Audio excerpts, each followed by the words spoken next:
You want to go off mute and click there? If you Yeah, want to stop your video. Okay. You're all right. Thank you so much. So kind.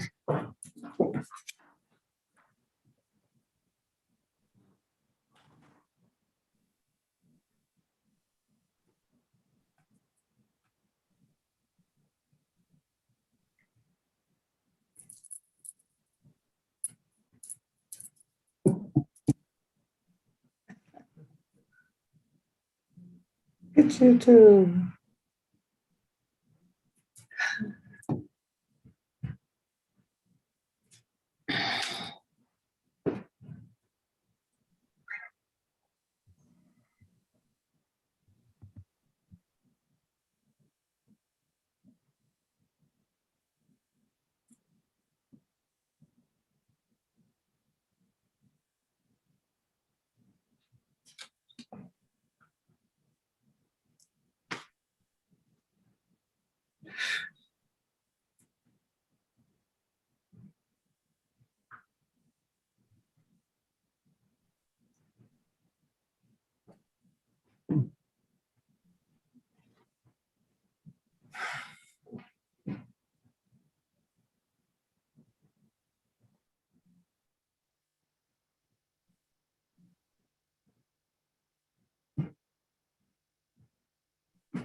How's everybody?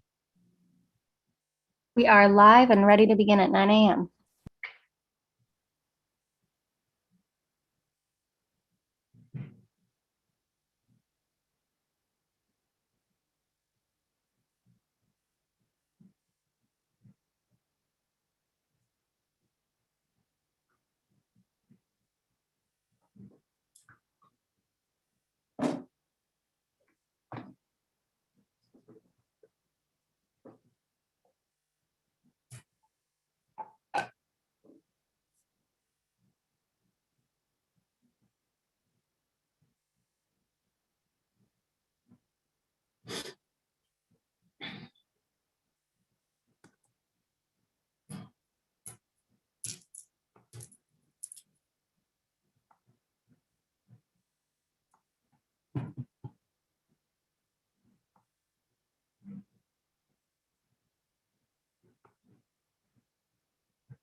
Good morning. As chair of the commission, I call this meeting of the Michigan Independent Redistricting Commission to Citizens Redistricting Commission, to order at 9:00 a.m.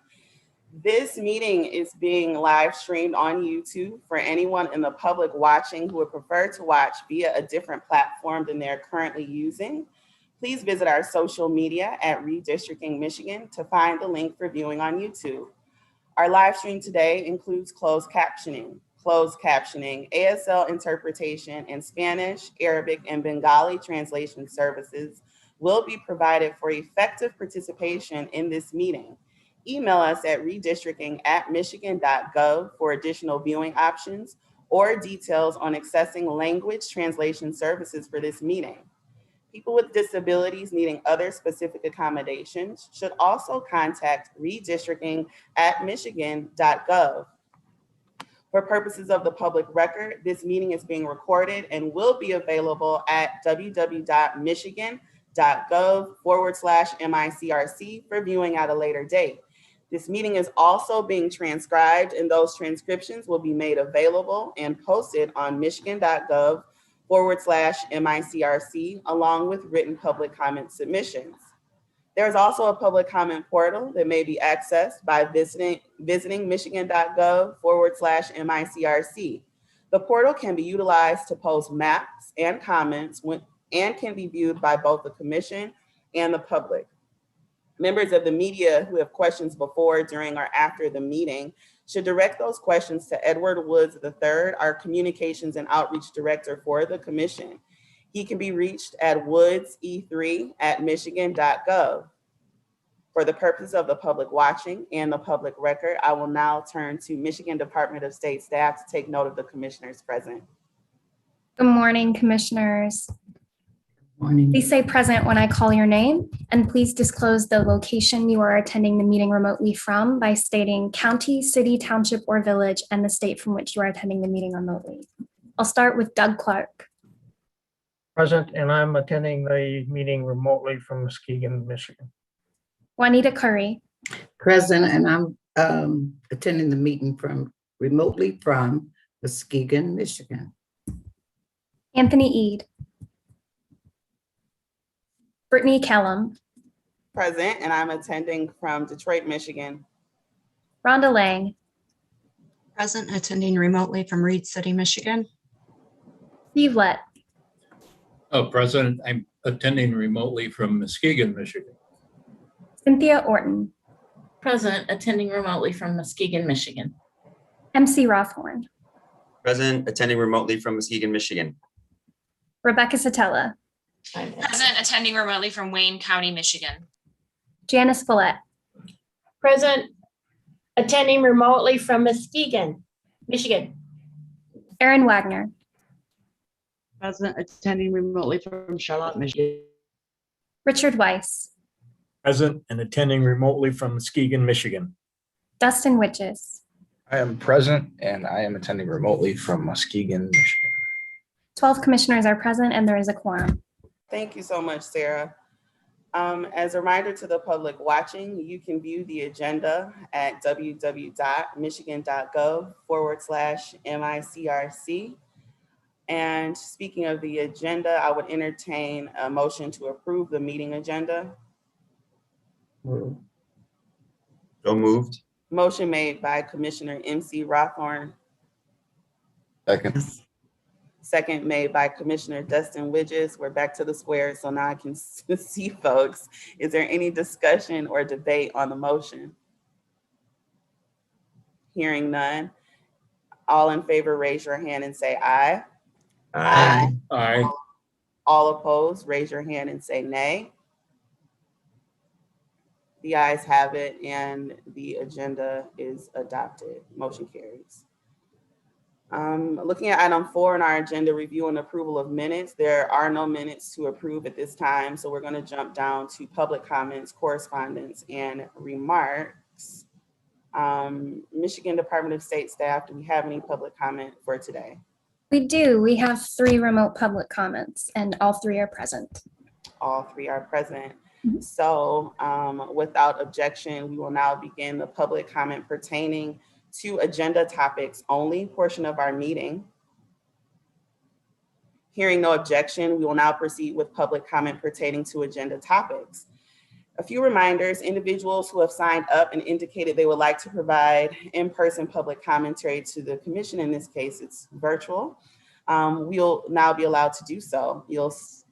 Michigan Department of State staff will announce you and you'll be unmuted. Give a few moments for staff to unmute you. If we don't hear from you, we will move on to the next person, but we'll make sure we come back to you when everyone is done. If you're still having issues, please do email us at redistricting@michigan.gov and we'll help you troubleshoot so that you can participate during the next public comment period or at a later hearing or date. Again, you'll have 2 minutes to address the commission, and *6 is how you unmute. I'm now handing the floor over to Michigan Department of State staff. Thank you, Madam Chair. First up to provide public comment is a Mr. James Glant. Please give me 1 moment to unmute you.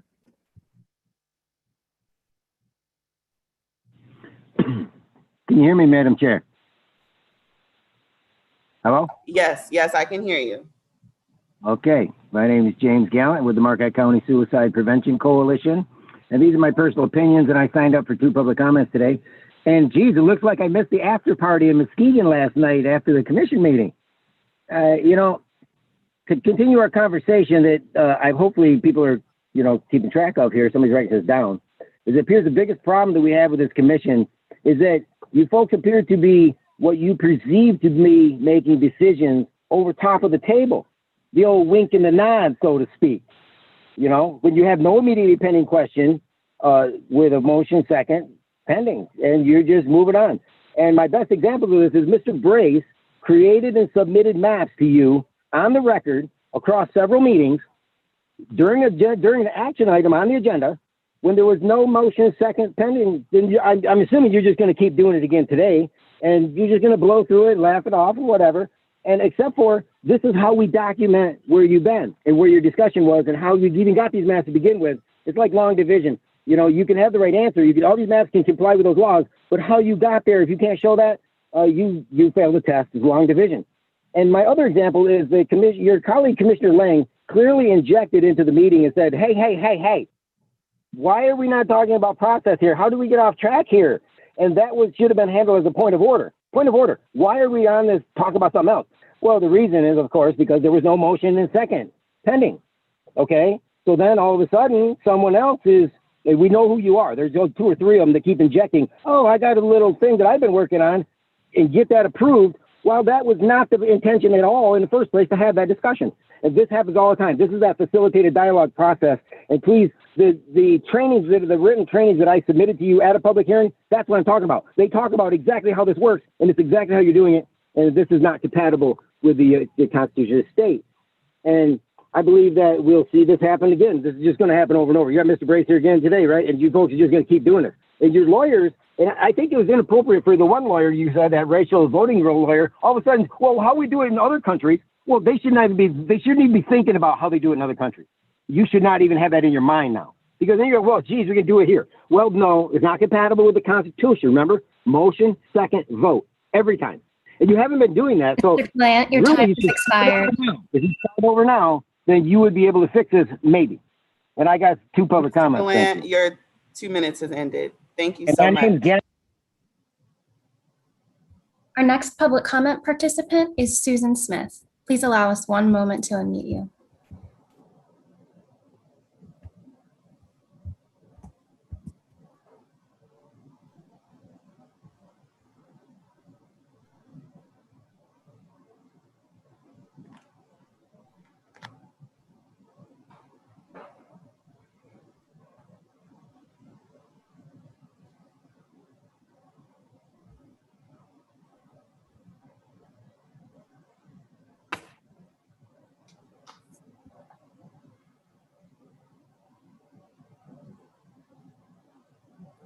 Hi, Susan. Welcome. You may address the commission.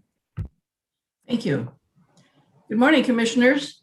I'm Sue Smith, Vice President for Advocacy for the League of Women Voters of Michigan. Thank you for this opportunity to address you this morning. I have watched most of your meetings and public hearings since last September. This past Friday and Monday, I observed meetings of the Redistricting Process Subcommittee.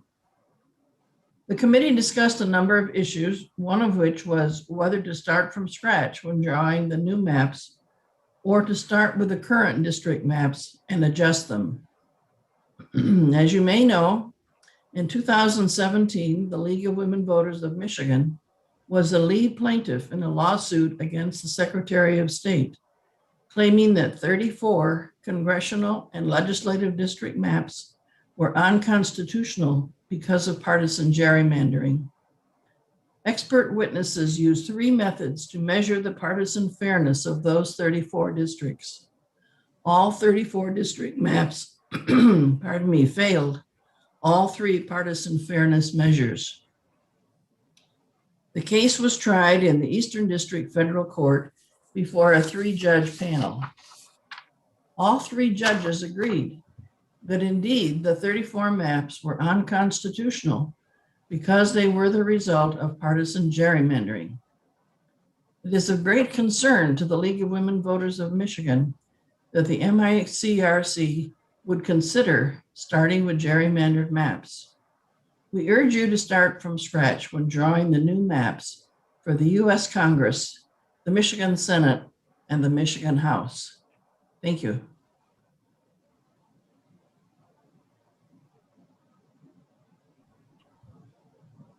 Our next public comment participant is Mark Payne. Please allow us a moment to unmute you.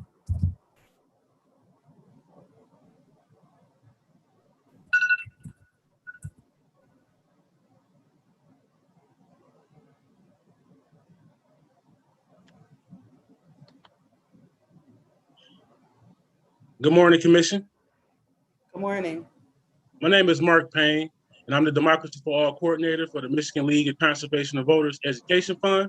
I would like to extend my thanks to the Commission as a whole for providing the public with a transparent process thus far. Examples of this are sharing every detail of the vendor selection process and contracts, also applications and hiring process and other things. I will also especially like to thank Commissioner Witches and Edward Woods for supporting our virtual event in May and providing critical insights in the process to our members and the public. As we know, it is critically important members of the public are engaged in this process and encouraged to get involved. As the process moves forward, we ask the Commission to continue this transparency, particularly when it comes to the intricate details of mapping. A transparent approach to mapping will ensure and maintain continued public trust in the process that the Commission has taken every effort to build over the last many months of hard work. Thank you for your time. Thank you so much for addressing the Commission. That concludes public comment. Thank you, Sarah. And thank you to everyone who gave their time this morning to provide commentary to the Commission. At this time, if there are no objections, we will move to unfinished business, but we don't have any unfinished business this morning. So we will move to item 7 on the agenda, new business. And if there are no objections, I would like to ask Commissioner Witches, the chair of the Redistricting Process Committee, to give us the committee's presentation or start that discussion. Hearing no objection, Commissioner Witches, you can begin your presentation. Thank you, Madam Chair. Good morning, my esteemed colleagues. Okay, so as you folks are aware, on last Friday in Warren and then Monday of this week, Commissioner Clark, Commissioner Eade, Commissioner Lang, and myself, along with Election Data Services, Bruce Adelson, we met to go over and obtain recommendations for the full commission on how we are going to be handling the process of working with all of our vendors. The way that we went about doing this was we had a bunch of questions compiled by, I believe, the entire commission that was sent over to Director Hammersmith. And we were able to split those up for different processes. I'm pulling it up right now real quick. We had direct questions for Election Data Services, direct questions regarding mapping, which were probably the more important ones. And then we had direct questions for our VRA legal counsel as well. On Friday, we did not have Bruce, unfortunately. We just had Election Data Services, so we tried to hash out just the majority of the questions for Election Data Services at that particular point in time. And then on Monday, we had everybody here, so we were able to go over those questions again in a much quicker fashion, as well as ask direct questions in regards to Bruce for processes with working with VRA, with our VRA legal process, and how to get questions over to him as well. The main goal was to come up with a couple of recommendations that we can all discuss at this particular point in time. I believe we came up with, I think, 5 or 6 different recommendations at this particular point, if I'm looking at the sheet correct, which we'll go over one by one, and then, of course, have a full committee discussion on it, or commission discussion on it. One item that was brought up at one particular point is how we're going to handle communities of interest. We felt that since it's so important in our list of things that we need to discuss, that is something that we wanted all 13 people here for to do. We did not want to come up with a recommendation on our own in regards to that. So we have recommendations from how to start. We're going to start with JERGs, geographical regions, our criteria. What map are we going to draw first? Are we going to handle nesting? And we also have questions directly from our VRA, which is like any documentation that they would need, any documentation EDS would need, continuing education that would potentially be needed, any timelines, how we get information to and from our vendors, so on and so forth. Lastly, we also developed, Commissioner Clark developed, I should say, and we reviewed a flow chart for the repetitive process on how to go about our job with districting in the future, so that we have a clear way of starting at one particular point, utilizing checks and balances, testing those items that we are drawing, utilizing more checks and balances, and rinse and repeat over and over and over again until we have a map completed. And that'll be the last thing that we go over at this particular point in time, because that's going to be something that I was going to go over. The way I envisioned this happening is we're going to have, we're going to go over our recommendations one by one. I'll be kind of sort of, I guess, mini chairing this particular piece in time and handling questions and answers. Feel free to interject whenever you can or whenever you want. But I'll have Commissioners Clark, Commissioner Eden, and Commissioner Lang go over the actual recommendations as well. And I'll facilitate my questions and answers and so on and so forth to get the process started. So wanted to go over what it is that we talked about, how we talked about it, asked a question, got input from our experts and our vendors, and then came up with motions to come up with recommendations to bring to the full commission, which is why we're here today. So with that being said, I see that Commissioner E did get into the meeting, so I'm going to have him start, and he will go over the very first recommendation that we have for the commission, which is in regarding to how and where we are starting. And Commissioner E, when you start, can you just, for the record, announce where you are, since we didn't get to hear that during roll call? Good morning, everybody. Please excuse the technical difficulties. It took me a second to get the Wi-Fi working. I am virtually attending from Muskegon, Michigan today. And I think I arrived at about 9:06 p.m. You did. A.m. Yep. A.m. Okay, so thank you, Dustin. Thank you, Madam Chair. So the first point of decision that this subcommittee came up with is whether to start from scratch or use existing maps. And the recommendation from the subcommittee is that we start the maps from scratch. However, we also have a second map that is to be used just for comparison reasons. The reasoning behind this is, I mean, I think we all know why we want to start from scratch. I think, it's what we've heard numerous times. In my opinion, it also goes with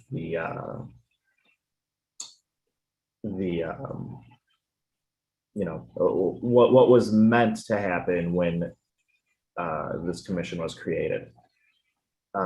As far as the comparison map, the reasoning behind that was to see how the current maps would be affected by the changes in population, the changes of people moving in the past 10 years to be used as a reference.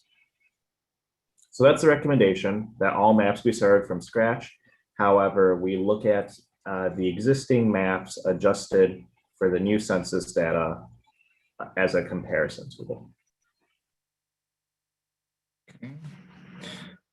Thank you much. Rhonda put her hand up first, and then Doug, you can go after Rhonda. I had something prepared for you guys for this particular recommendation. If you guys watched the meeting, you know that I did not agree with this recommendation. I'm not going to read you what I had prepared. Instead, I'm going to talk from the heart because this one has bothered me.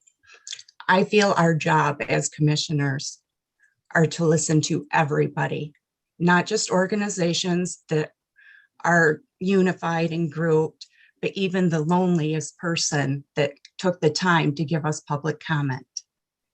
And I am so against not having more options. Our Constitution does not say that we have to start from scratch. Our Constitution does not say that we can only have one set of maps. I am trying to be fair to everybody and put my own thoughts and feelings aside. And I feel like the best way to be fair is compromise. I mentioned that in our last meeting. I see no harm in this commission working together to do two sets of maps, one starting from a blank slate and one starting with the current lines. I think the misconception is that starting with the current lines is going to make them the way that they currently are. And I would say that is so wrong, because with all of the public input we've had about communities of interest, those lines would change. They're not going to be the same, but yet we've had comments where some of the areas work for them. They work together as communities. So I don't see what the harm in, if we're really being fair to everybody in Michigan, doing two sets and putting them online for everybody to give their input on. Who knows, maybe people will change their opinion from one side to the other. Maybe some that wanted all new maps may say, hey, the ones with the old lines actually look better. We don't know, but I think they should be given that option. And one last thing, just so you know, I will be bringing this as a motion when the time comes. But the Constitution also says that we as commissioners have the right to draw our own maps. And if it comes down to it, that's what I'm prepared to do. But I would rather it be a unified front and us doing it together as a team. So I just wanted to put that out there, because when I feel strongly about something, you know, I'm going to express myself. So thank you. Righty, I believe next was Doug. And then Rebecca, you're after Doug. Yeah, just a couple comments quickly. One relates back to our public comment from Susan. One of the reasons we discussed this subject was because we had public comment from different individuals across the state. Some saying start from scratch, which I believe the majority of them did. But we also had some saying use the existing maps. So we wanted to be fair to all. And so we had that discussion, and the recommendation we had is the one that Dustin presented a few minutes ago. The second part of that recommendation that we're bringing forward, dealing with comparing the existing maps to the new maps that we start from scratch. We had that discussion, and I believe one of the vendors, I don't remember if it was Kim or Bruce, indicated that it would be more efficient to do it that way, and we could get some good data from doing that type of comparison rather than doing maps, a second set of maps from scratch.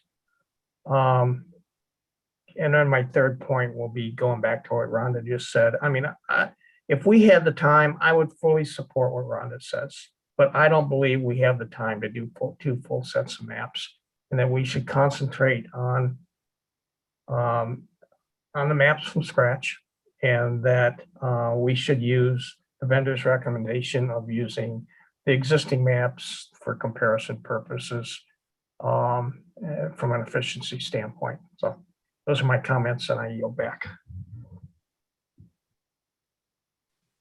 Oh, Rebecca, and then Aaron, I do see your hand. Yeah, I was just gonna say that I haven't heard a single comment from anyone in Southeast Michigan who thinks that the map should have anything done other than be thrown in the toilet and set on fire. So the problem, I think, is that down in Southeast Michigan, the maps are so gerrymandered, and I'm in one of those districts. My community is in that snail shell that people were talking about in the meetings, where it like comes up and it wraps around Rochester Hills and it comes back in and does this curly Q. There's just no realistic way to tweak that map and make it comply with our obligations. So I think, especially down in Southeast Michigan, especially like with districts where you have in Detroit, a district wrapping around and going all the way up to Pontiac, you just can't tweak those maps. Now, I think up in the area where Rhonda's talking about, where she's in Reed City, I mean, then those districts we might be able to tweak, that might be able to work. But I think the solution there isn't to have two separate sets of maps. I think the solution is to start from scratch, reference back to the old maps as suggested by Commissioner Clark, look at the districts that are there now, because we did get people, especially when we were up in Midland, who are like, hey, I like my district, keep it the way it is. There's no reason why we're not ignoring that commentary, and certainly in those areas where maps are working for people, we will incorporate that feedback by looking at the old maps. But I just don't want Commissioner Lang to think that we're ignoring that feedback, because I don't think that's the intention. I think the intention is just to be efficient, and the reality is in Southeast Michigan, there's no efficient way to tweak those maps. And then I think ultimately, if Commissioner Lang isn't happy with what we're coming up with, I mean, there is the option for commissioners to draw their own maps. Each one of us can submit our own set of maps. We can do one map, we can do all three of them if we want to. So I think that might be the solution. But I think starting from scratch, looking back to the old maps where we have feedback that the communities are working for people is definitely the way to go. That's my opinion. Thank you, Rebecca. Aaron. I agree with Rhonda. I watched both committee meetings, and she didn't put forth don't fix the gerrymandered map. She put forth fix what's gerrymandered and keep the places that the people wanted intact. I don't think Southeast Michigan encompasses all of Michigan, and we need to keep that in mind. We are doing a severe injustice if we don't take our time, do our due diligence, and do right by everyone.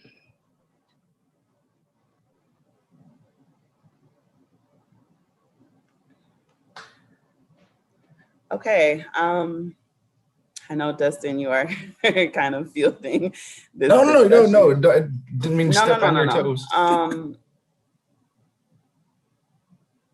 I would say we should keep going. I'm glad, Rhonda, that you were able to express that, and we have that discussion, because I think the people that did have the opinion of wanting the maps to stay the same, but then also tweaking them are heard when you vocalize that concern. So I do want to champion that. I do, though, think because of time, and because when in my recollection and thinking of like the notes that I was taking, the folks that wanted the lines to kind of stay the same, their reasoning behind it, I think, will be referenced and bolstered by the other data that we're coming up with to redraw the line. So again, just echoing everyone else, I don't think that they'll be left out, because I think we can encompass some of the wishes to want things to stay kind of the same through us drawing from scratch. I think that's our opportunity to take everyone into consideration. But I did see I think I saw a hand before Rhonda's, but Rhonda, I want to get you back in there if you want. Yeah. And then Dustin, I'm handing it over to you to make sure we get through the other recommendations. All right. I'm kind of hearing where this is going right now. So I want to make the motion right now so we can move on. And so I know in my mind what we're moving on from. So I move that we as a commission submit more than one map, we do one map starting from scratch, and we do a second map starting with the old lines and accounting for gerrymandered areas and public comment and communities of interest. I have a motion made by Commissioner Lang. Do I have a second? A second. The second made by Commissioner Wagner. Any discussion or debate on the actual motion? I have, Rhonda, go ahead.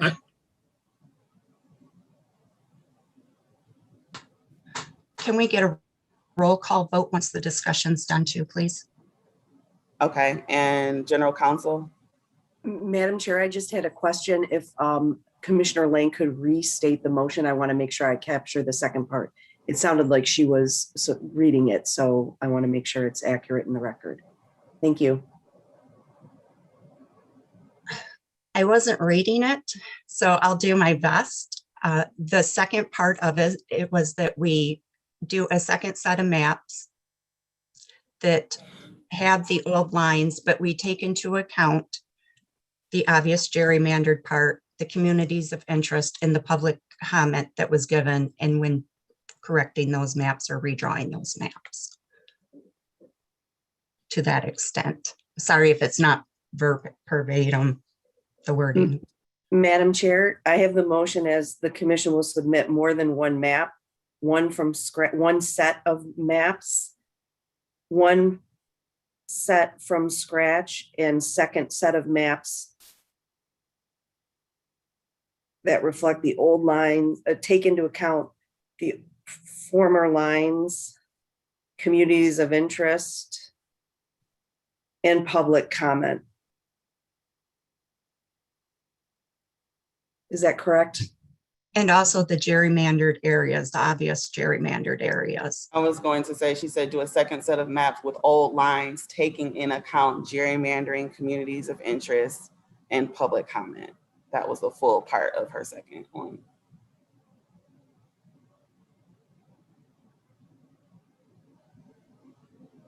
Motion that the commission will submit more than one set of maps, one set from scratch, and a second set of maps that take into account the former lines, gerrymandered districts, community of interest, and public comment. Is that accurate? I would say yes, but it wasn't my motion, so that's what I heard. That sounds about right. Yep. Thank you. Sorry about that. You. No, thank you. Okay, there's a flurry of hands. So this is the discussion or debate on the motion, I assume. Steve, Doug, and Rebecca, right? Okay, I think I saw Rebecca's hand, then Doug, and then Steve. If I got the order wrong, honor system, go in the the term that you put your little animated hand up. And Anthony, you're on the other screen. Okay. I have a point of clarification for Rhonda, because I'm not really sure I understand what she means by submit. Like, who are we submitting these to? Are you anticipating that there will be two sets of maps that we're going to release to the public, and then the public hearings will be based on those two sets of maps? Per the Constitution, I believe it's in section 9, and Julianne can clarify if I'm wrong. When we do put maps, they are put online and given public comment where the public can comment on those. So by submit, that's what I mean. When they're submitted online, then the public can give comment on both sets of maps. Okay. Am I correct with that, Julianne? I want to make sure I did it right. Julianne, that was my follow-up to you, because I thought the Constitution said that when we decide on one set of maps. So my ultimate question is, can we even do that? Can we submit two sets of maps to the public, or do we have to decide on one? So the large distinction that I want to highlight is the difference between subsection 9 activities and subsection 14 activities. So under subsection 9, you're dealing with proposed draft plans. I'm inserting the word draft, proposed plans that you're going to post to the public, receive feedback from the second set of public hearings, and revise or integrate the feedback as the commission sees fit. Under subsection 14, you're moving into the phase of adopting final plans. And that is where the 45-day public comment period is after publication of those plans. So per the language in the Constitution, if those maps are adjusted, and there's no restriction on number, if those plans would be adjusted, it would trigger a new publication requirement and 45-day public comment period. So there's two very distinct things going on in subsection 9 with draft or proposed plans that are still being amended or modified based on data, based on, again, public comments going to be coming in through that time through the very end. So those would be the distinctions. Is that responsive, Commissioner Zatala? Yeah, so what Rhonda's proposing is not final maps essentially. So not when we're into the public comment period, we're just gonna throw them out on the website, possibly have 2 competing maps, and then people can comment, and then we ultimately settle on one map. Am I understanding you? Rhonda's shaking her head. Yes, that's what I'm saying, is give the public the opportunity to look at what both would look like, and then we make our final decision based off from that to take to the public for the rounds. Okay, thank you for that clarification. And my hesitation, Commissioner Zatella, was that my understanding is that Commissioner Lang is referring to publishing multiple plans to receive public feedback on during the subsection 9 activities. My hesitation was subsection 14. I don't think it requires you to only publish one plan. It says you shall follow the following procedure in adopting a plan. Before a voting, you shall ensure the plan is tested. Before voting to adopt a plan, you should provide public notice. I don't think it restricts the commission. And again, I'm big into not restricting your activities beyond what the Constitution requires. Is that I don't think that that's a limiting, it can only be one plan. I think you can publish different plans to receive that public comment feedback during that 45 days. Thank you. Thank you, General Counsel. Thank you, Rebecca, for that question. And I think we had Doug, Steve, and then Anthony. Yeah, real quick. I just wanted to reinforce my comment previously that the original recommendation was actually came out of a discussion on efficiency. How can we be more efficient in the subcommittee? And that was one of the recommendations coming, and I can't remember if it was from Kim or Bruce at that point in time, that would be one way, and we could get sufficient enough data to make a determination. So, and then the second point I want to make, and this is probably going to go to you, Julianne. The motion that's on the table uses the word gerrymandered districts, and I don't think we should phrase it that way because we're making an assumption that they were gerrymandered. Some people may not look at it like that, and I'm definitely sure that the legislature that did the work don't look at it like that. And I don't feel that we should make assumptions with that type of verbiage, but I'll let you deal with that. Thank you, Commissioner Clark. I mean, and Julianne, you can clarify, but when Rhonda first said it, I think what she said was she just kind of listed gerrymandering, communities of interest, and public comment. I think it's the second time when she clarified, if we're talking about semantics, that she said gerrymandering districts, but I'll leave that up to General Counsel. I know we have 2 more questions. So certainly part of Commissioner Clark's concern on verbiage would directly be impacted by the League of Women Voters case that we're constantly bringing up, where the federal court did find the presence of gerrymandered districts in the state of Michigan, specific districts. So it's not a nebulous concept of which ones were found to be by the federal court to be gerrymandered. It wasn't until the U.S. Supreme Court in the Russo case said, well, they're gerrymandered, and I'm paraphrasing, obviously, but that the partisan gerrymandering is non-justiciable. So racial gerrymandering, the courts will still hear those cases. So again, I think that's the basis of the word choice or the characterization of certain districts in Michigan, maybe not even to the naked eye, that are found to be gerrymandered, are based or flow from that federal lawsuit.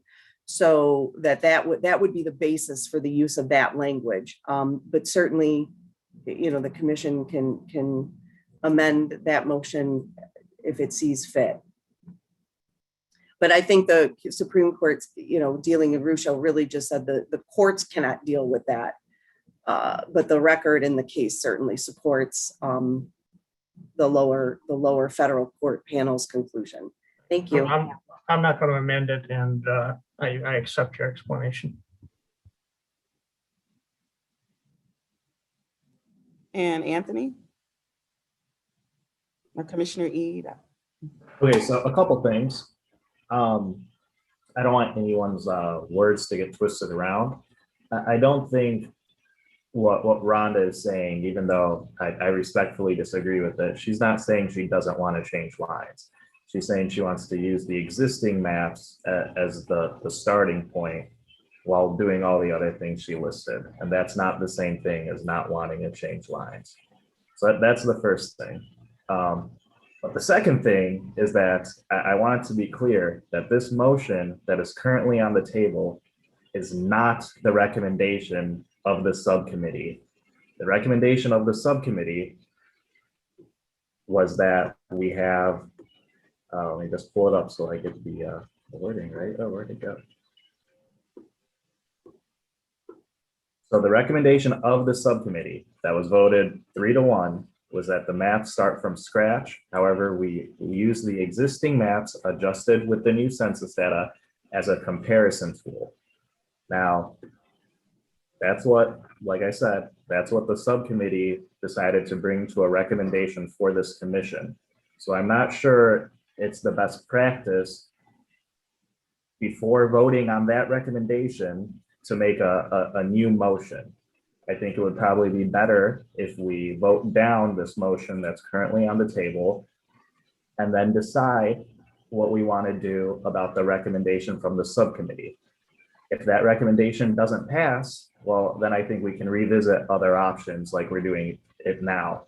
But in my opinion, we're doing it in the wrong order. We should vote on what the recommendation of the subcommittee was, and then if it doesn't pass, look at alternatives, not look at the alternatives first, which is what we're doing.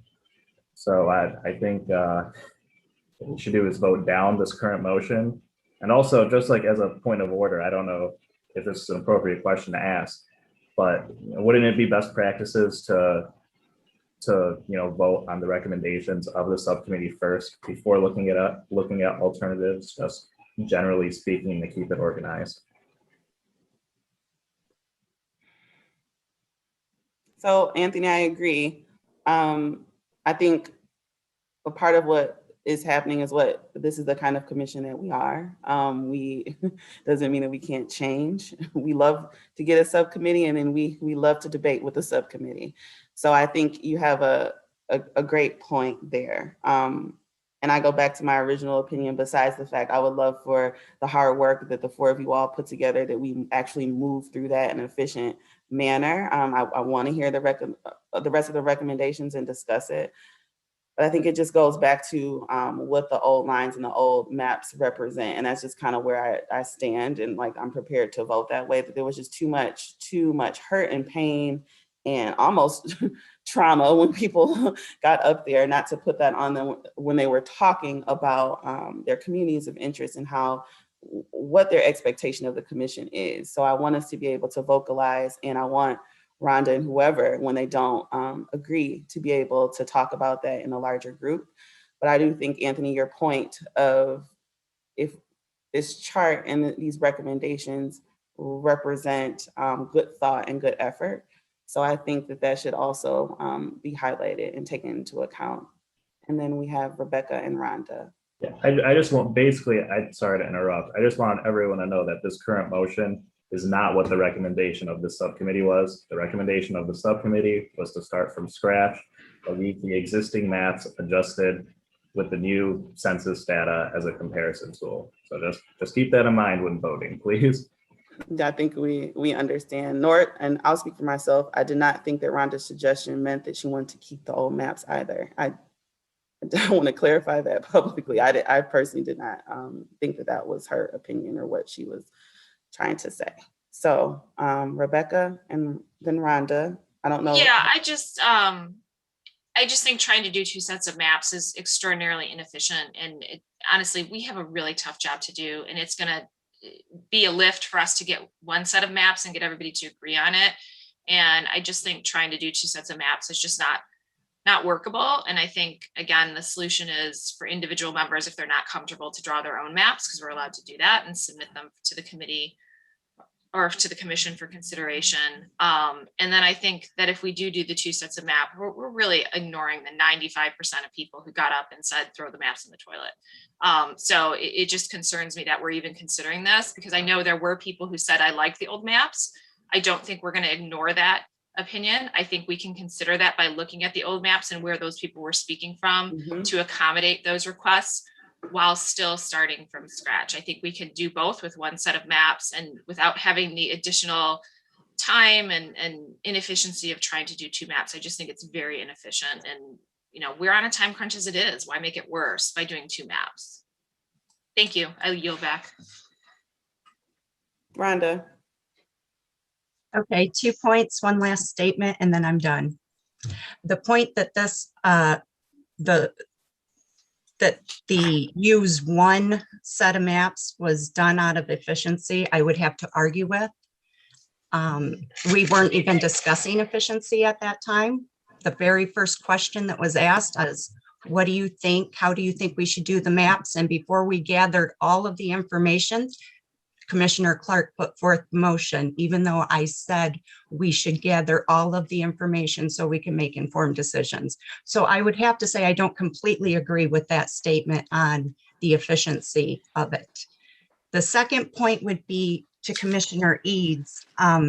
Yes, the first motion did pass to do the recommendation. It passed by a 3-to-1 recommendation because that motion was made right away, again, I say.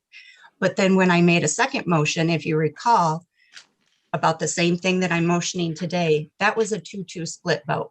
So it died because we had an even number of commissioners. So I hope everybody will take that into consideration.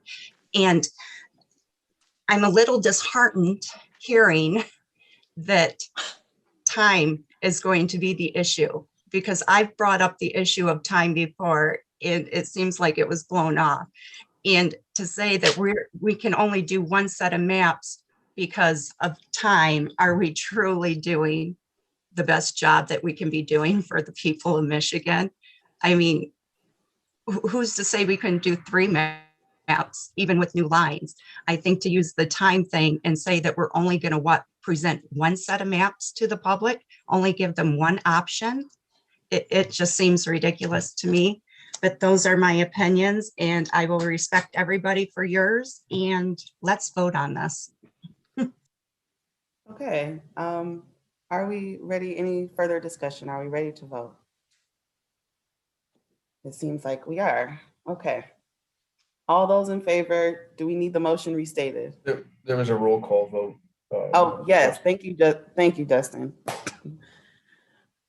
Michigan Department of State staff, can we have you, Sarah, to do a roll call vote? Certainly, Madam Chair. Thank you. Commissioners, please indicate your support of the motion with a yes or a no. I will call commissioners' names in alphabetical order, starting with Commissioner Kellum. No. Rhonda Lang. Yes. Steve Lett. No. Cynthia Orton. No. MC Rothhorn. No. Rebecca Satella. No. Janice Villette. No. Aaron Wagner. Affirm, yeah. Richard Weiss. Yes. Dustin Witches.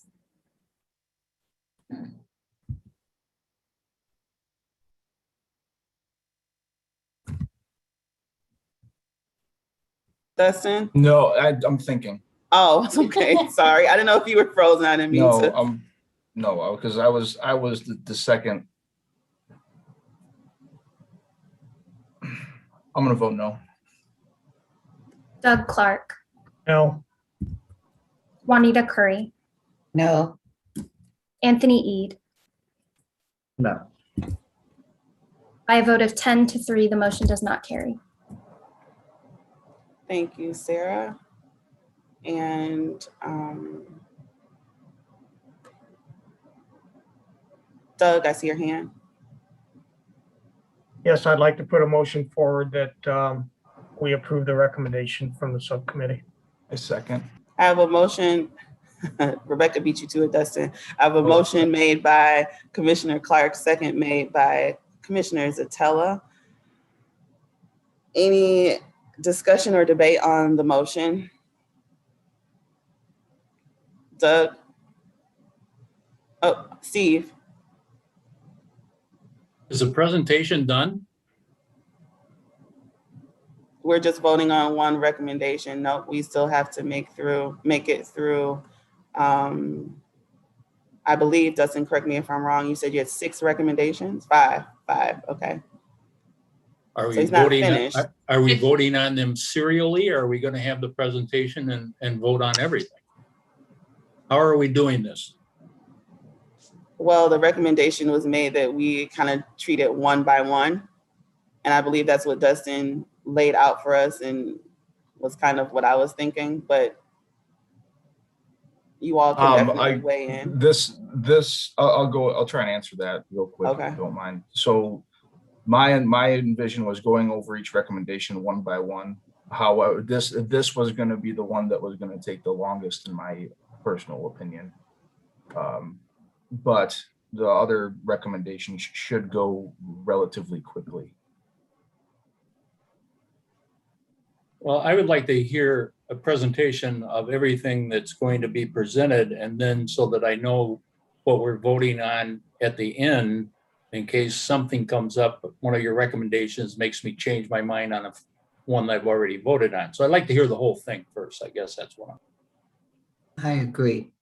I hear what you're saying, Commissioner Lett and Commissioner Curry. Maybe a point of clarification. So, and Dustin, this question might be for you. I'm not so sure when I look at the chart that these decisions hinge on the other. I think we're compiling a whole approach to mapping. So it would do us justice to pick each thing apart to build how we're going to attack it as a whole. It's not that we're voting for one thing that then could impact another. I mean, they'll have an influence, but I'm not so sure that these one-time decisions that we're making are as related as what we might be thinking about in terms of our decision making. But Steve, I can't speak for you. Juanita, I can't speak for you. I just think that this is more so speaking of our general approach of how we're going to attack this thing.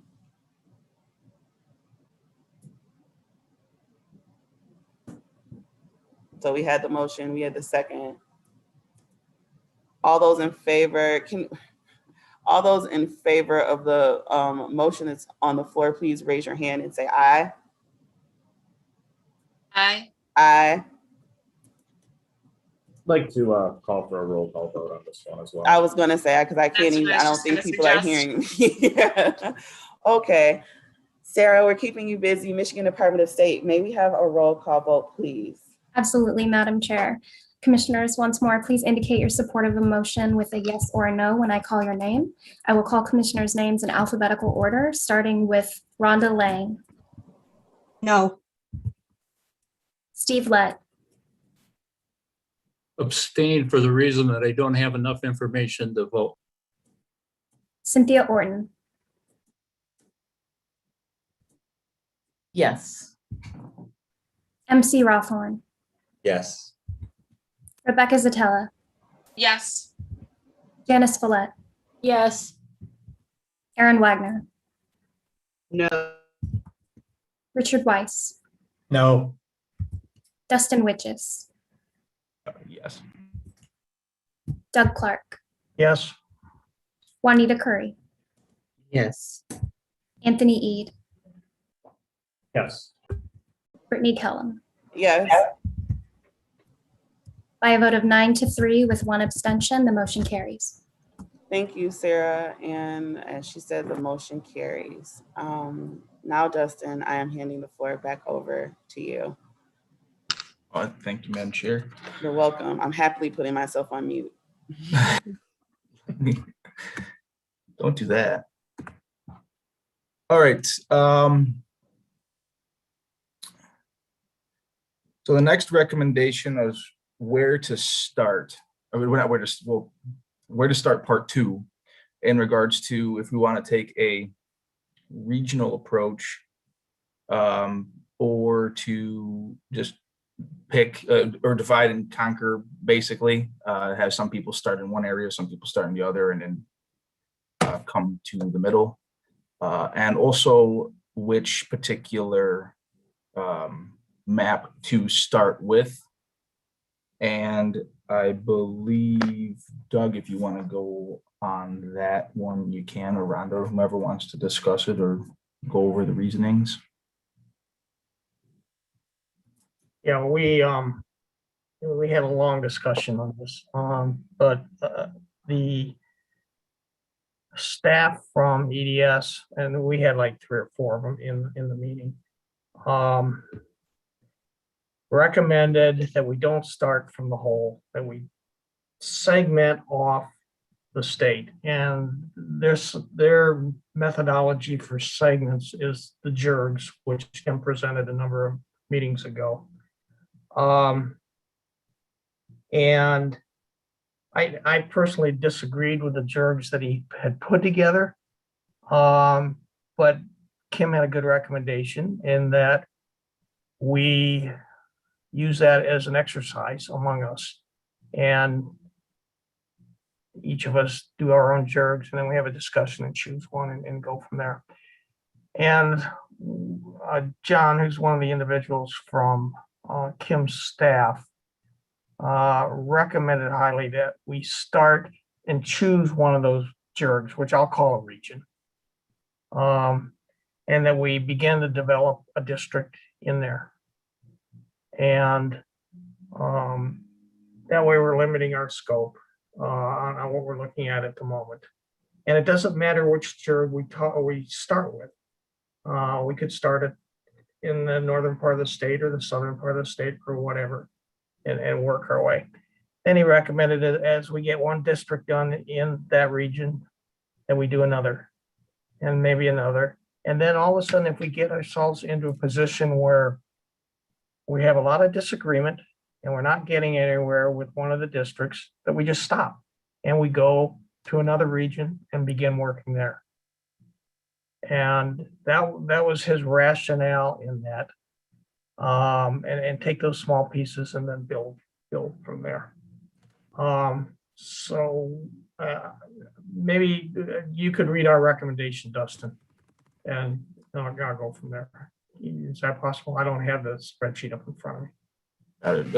Julianne, you raised your hand for a quick second. Thank you so much, Committee Chair Witches. My notes from the committee was that the recommendation was to take a regional approach as a full commission. So I just wanted to clarify that it was not to split the regions between commissioners or anything. I was saying the entire discussion of what we all talked about, and then putting it off to Doug to go over what we actually decided. Yeah. Okay, great. No, I just wanted to clarify that the state would, that the recommendation was that the state be divided into regions, and that those regions, the work would be approached by the full commission. And I know that the commission also raised and discussed at length JERGs, but decided upon the regional approach, and the commission deciding upon those regions was what was taken. Thank you. Correct. And the JERGs are the regions. So the terms can be interchanged. according to our discussion with Kim. So that's why we chose to do it that way, break it into smaller pieces. It was more manageable that way. According to Bruce and Lisa and Kim and his staff. It was more manageable for us to deal with things in the state and try to do the whole thing at once. So that's how we came to that conclusion and recommendation. You can add anything you want, Dustin. No, I think you hit it home there with that, because that's basically what I had written down. Yeah. I don't know who raised their hand. It was either Cynthia or Cynthia, Janet. I think has a hand. Only because I saw her reach, so I didn't see Janice. It was me. So I did watch the committee meetings, and I understand the explanation that the experts gave of the importance of working by region. It makes sense. My question or concern was that when we break the state into regions, that we aren't stuck when we're trying to make a district, we aren't stuck with just using the area in that region. You know, we should be able to cross lines and things. And also one other thing, I really appreciated the advice, I guess, that I think it was John Morgan gave about not finalizing anything. Everything's just a draft until we get done, because undoubtedly we're going to have to go back and tweak something that we've done to make another one work right.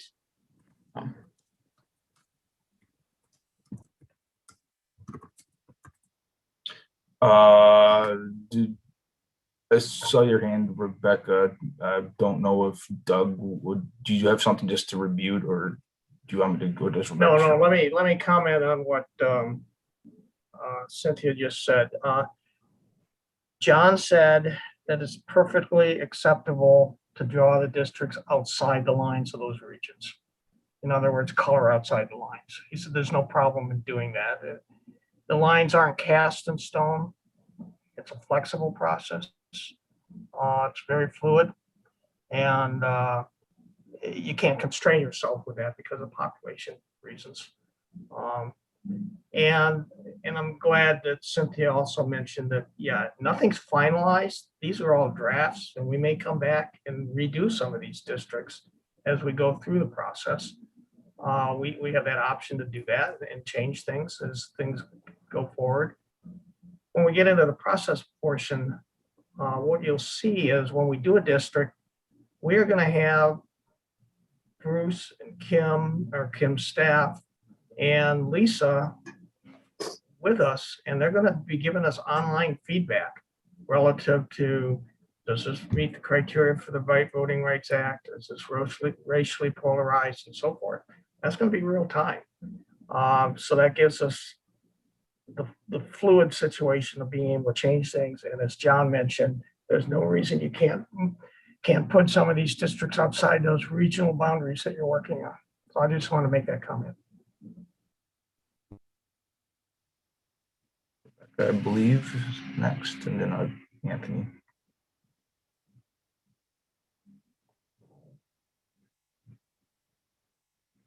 Dustin, who did you call? I didn't hear. Oh, Rebecca, you. Oh, okay.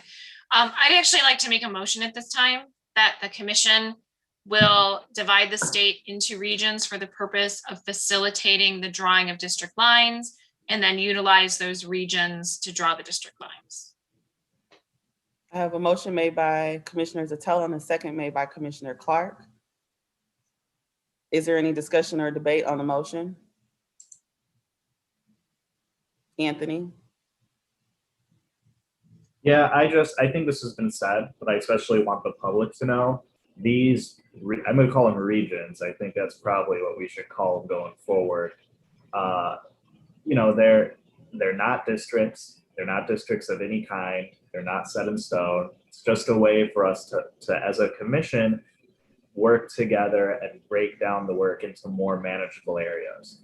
So we absolutely and will cross, you know, from one region into another as this commission sees fit and as we go about the work. I just don't want anyone to get too caught up over these arbitrary regions that they're making. They're not set in stone. It's just a way for us to break down the work and work together more efficiently. Thank you, Commissioner Eid and Commissioner Clark. Just to support what Anthony just said,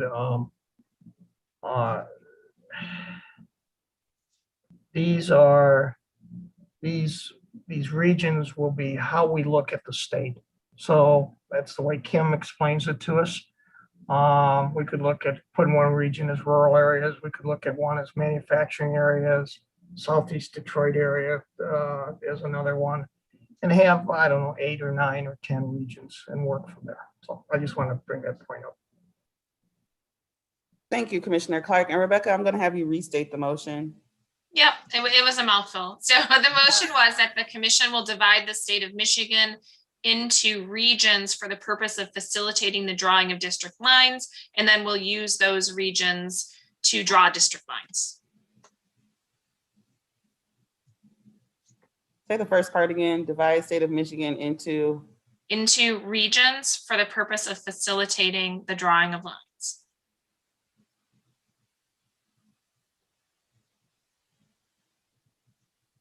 And the second part, just to make sure I have it, even though I know Julianne writes much faster. Yep, than I and do. then use those regions to draw the lines. Okay, I got it. Again, to assist in the drawing of lines. I don't want to lock us into it, so I'm trying to use kind of softer language. Okay. Commissioners, all those in favor, rather than restate the motion. Madam Chair, was there a second announced? Doug Clark. Doug Clark was the second. Thank you. Yep. Roll call vote, please. Yes, we are. Michigan Department of State staff, Sarah Reinhardt. Hello, commissioners. Please indicate your support of the motion with a yes or a no. I will call commissioner names in alphabetical order, starting with Steve Lett, Yes. Cynthia Orton, Yes. MC Rothorn, Yes. Rebecca Satella, Yes. Janice Villette, Yes. Aaron Wagner. Commissioner Wagner, was that a yes? Yes, it was. Thank you. Richard Weiss, Yes. Dustin Witches, Yes. Doug Clark, Yes. Juanita Curry, Yes. Anthony Ede, Yes. Brittany Kellum, Yes. Rhonda Lang. No. By a vote of 12-1, the motion carries. Thank you, Michigan Department of State staff. Dustin, back to All you. right. Another recommendation that we have, and this one's going to be short and sweet, is, and I'll just do it because it's basically just a sentence, is which one should we start drawing first? And it has been suggested by Election Data Services. And we kind of talked about it that the state Senate is where we should start.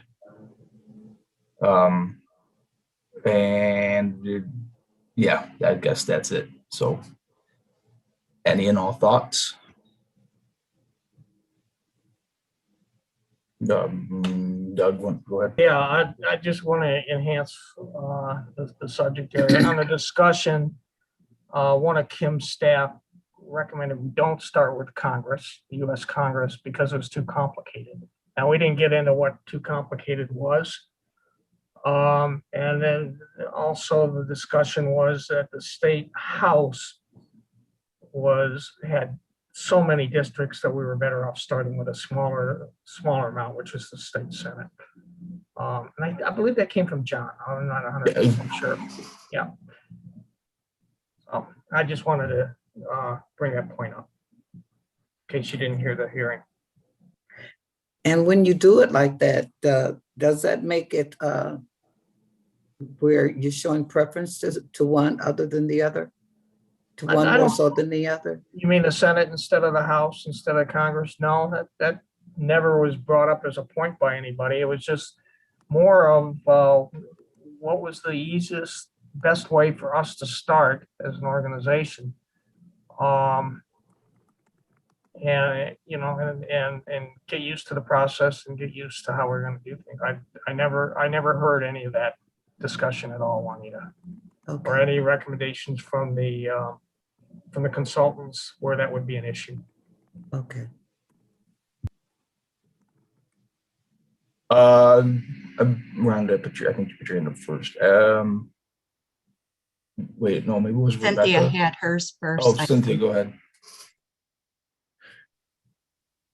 So I missed this part of the discussion. So I'm wondering, does that mean, so say we start with the state Senate, we complete all of those before we start working on anything else? Is that what the committee is recommending?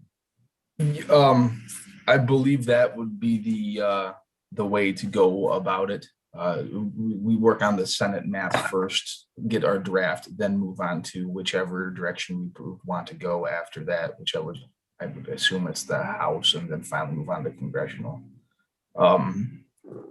Since there's not any motion here yet, one thing that I also wanted to make that just we can tie this one together is in regards to nesting, like, put all the House districts into one Senate region, and all the Senate and nesting them all together so it all fit perfectly from the largest chunks all the way down to the House. That was recommended against because that is too mathematically impossible to do, and I think only one state does it. But I just wanted to throw that out there as well. But go ahead, Rhonda. I'm just going to say, although this was a recommendation, I don't know if I'm 100%. I think every possible option has its pros and cons. Still, to me, because I don't know what would make the congressional so much harder. I think with the congressional, you're dealing with a larger area. It might actually make it easier, in my opinion. And plus, now we're dealing with a additional seat being gone from that congressional area. And I know we've had a lot of public comment about people that said they really wish that their senators and their representatives were in the same area so they could work together to get what needs to be done for the citizens. So I'm on the fence and just wanted to let you know that. Rebecca, Doug, and then Kim. Sorry, I was on mute. I'm going to actually move that we adopt the subcommittee's recommendation to start with the drawing of the 38 state Senate districts. Motion made by Vice Chair Zatella, second made by Commissioner Clark. We do have Kim, though, with a hand raised. So is there any discussion or debate on the actual motion, which Kim, I anticipate this is where you could jump in possibly. Yeah, and I'm going to drop my hand off because I was going to recommend we get Kim's input on this. Go ahead, Commissioner Clark, give her that hand. Kim, you have the floor. Thank you, Commissioner. I just wanted to state where we were coming from with the recommendation of starting with the state Senate as opposed to the congressional. I would agree with Commissioner Lang that the congressional could be easier because it is a smaller number of districts. But I think John's recommendation was that you also have to think in terms of the congressional districts that you have to get the deviations down to zero. And when you do that, you start playing with all sorts of little tiny pieces. And that's where the complication comes in on the congressional. So that's why we looked at the state Senate as kind of a happy medium between the two.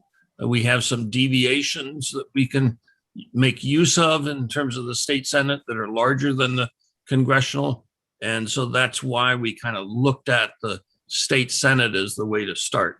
Other point is that, yes, you could move towards finalizing a state Senate plan first before you go to the other ones, but that's not necessarily the case.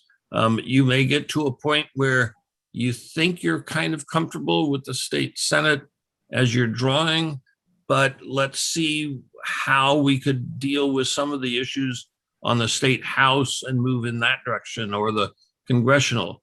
Basically, you're pretty fluid in what capabilities you have in terms of the software that we can bounce back and forth between different plans too. So I just wanted to give you that clarification on that side.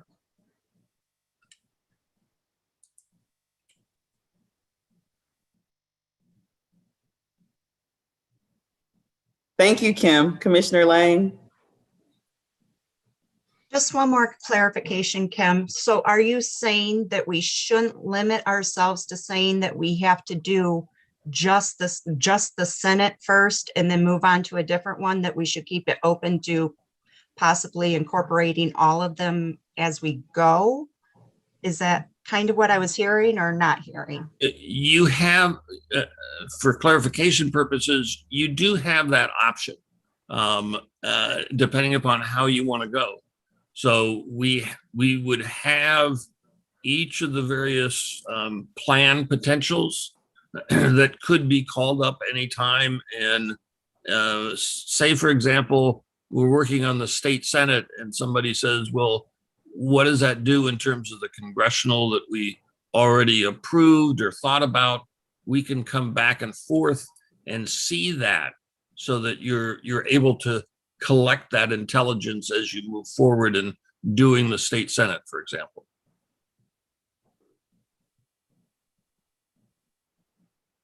Any other questions or discussion? All right, thank you, Kim, for that clarification.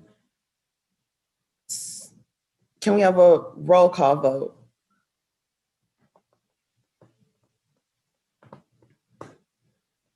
Hi, Commissioners. For the record, would anyone like to restate the motion before the vote? Yeah, I can restate it that we accept we accept the subcommittee's recommendation to start the drawing of mapping with the 38 state Senate districts. Thank you, Commissioner Stella. Commissioners, please indicate your support of the motion with a yes or a no when I call your name. I will read commissioners' names in alphabetical order, starting with Cynthia Orton. Yes. MC Rothhorn. Yes. Rebecca Satella. Yes. Janice Follett. Yes. Aaron Wagner.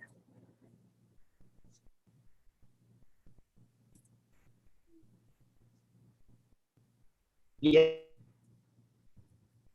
Richard Weiss. Yes. Dustin Witches. Yes.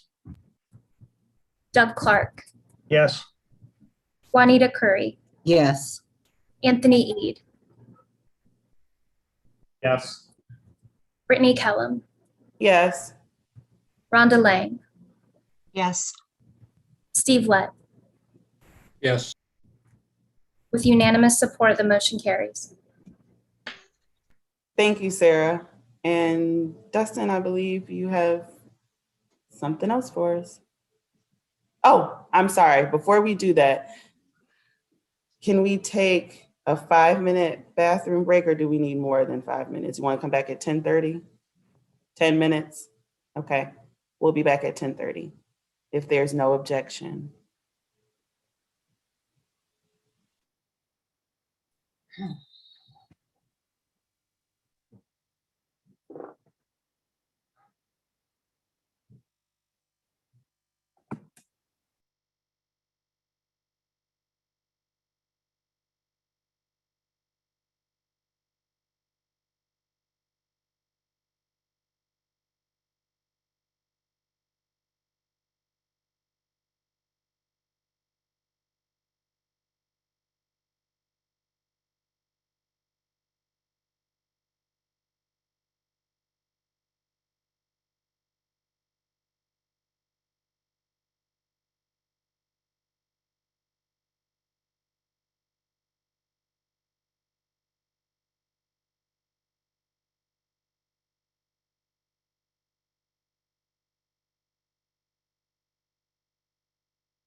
But then she's the one who for on it.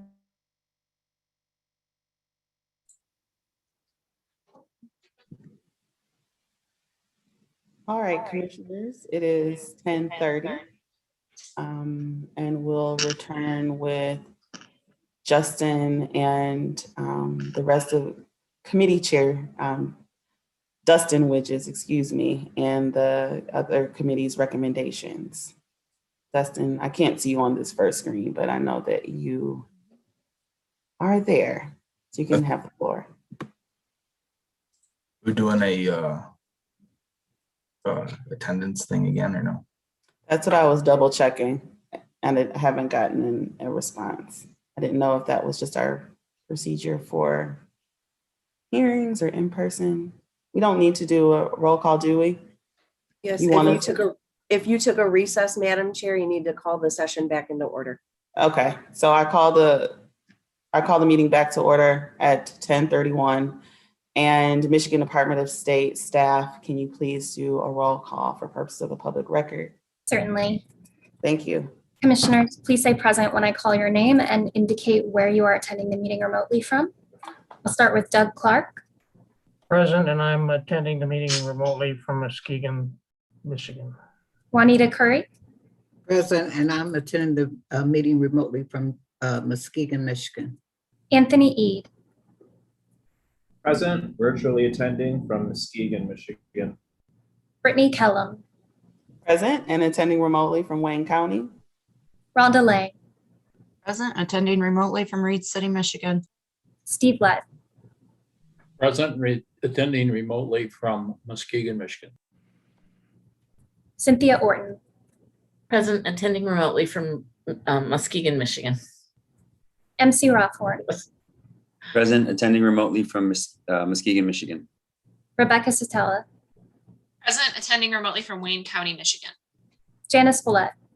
Present, attending from Muskegon, Michigan. Aaron Wagner. Present, attending remotely from Charlotte, Michigan. Richard Weiss. Present, attending remotely from Muskegon, Michigan. Dustin Witches. Present, attending remotely from Muskegon, Michigan. All commissioners are present. Thank you, Michigan Department of State staff. And now, Dustin, you have the floor. Okay. Next thing that we were discussing on where were we going to start? And I believe the recommendation was that we start in Southeast Michigan. Anyone want to offer their opinions and thoughts on that, where we're starting? Go ahead, Doug. Yeah, not necessarily where we're starting, but how we go through this. One of the recommendations out of Kim was to be careful and don't paint ourselves into a corner where we can't get population to fit and certain other things that we're going to analyze. So we have to be careful about that as we go. But I believe also one of the comments that came up from the consultants was, or a recommendation was to start from the south and move up, or start from the north and move down, that sort of thing. So anyways, I want to throw those comments up. Thanks. Rhonda and then Rebecca. I'm laughing because I must have serious brain fog. I don't remember voting on that recommendation. I'm just being honest, you guys. I don't remember. I remember conversations about where we should start, but I honestly don't remember that vote. So can somebody clarify for me? I truly apologize, but I don't.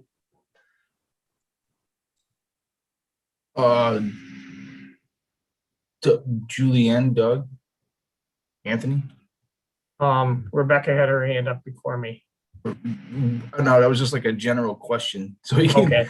Well, Yeah, mine was actually the same question as I was going to say, is the recommendation that we start with the geographic region to be later decided on by the commission? Or are we saying? Yeah, we were discussing Southeast Michigan, but it was like not painting each other into a corner. Yeah. So, and then figuring out where we were starting, I believe I'm doing most of this from memory, so. But John had mentioned in the discussion that it didn't really matter which region you started in. And then Kim had chimed in and said, don't paint yourself into a corner as we do that. But I think as we get started with it and the way the process was documented, which we'll go over later, that the commission can decide where to start. And as I mentioned before, John had said, work with a district in a region, work with another one. And then on the third one, if you start to get stuck, switch regions. So I'm not sure it matters where we start, but when we decide we can either decide now or decide as part of the process. That sounds pretty logical. A lot of hands came up all at once. Julianne, I'm gonna have you go first because I don't. Maybe general counsel and then Kim, and then that would be what I would think. So, Madam Chair, although the minutes have not been prepared for this body's consideration, in looking through the notes from that session, I do not see a motion made relative to that recommendation.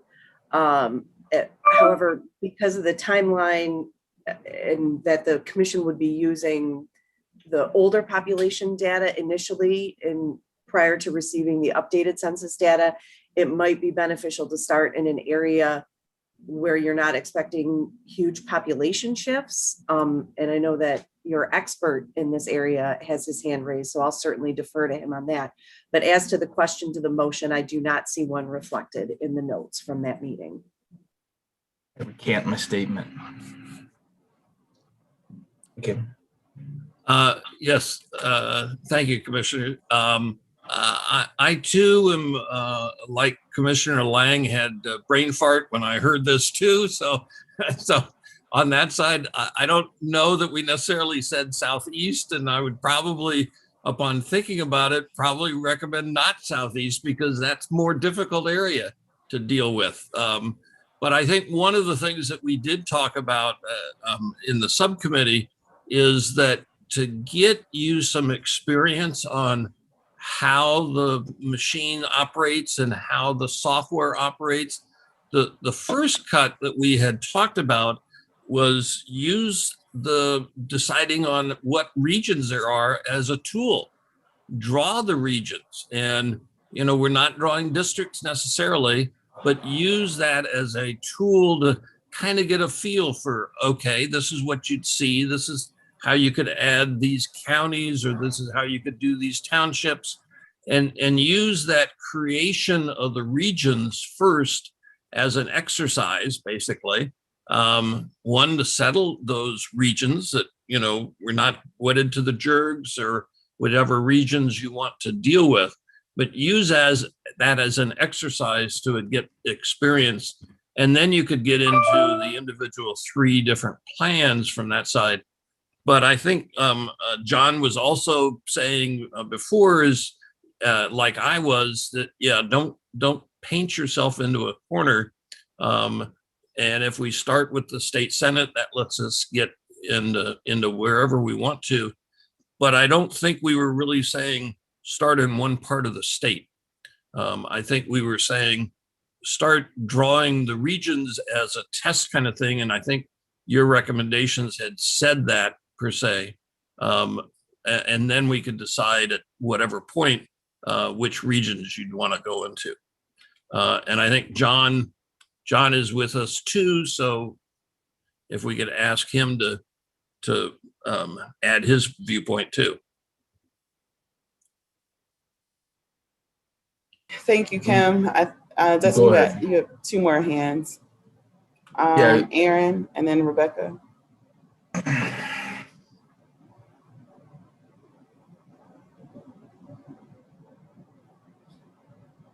Mute sucks sometimes. John's with us as well.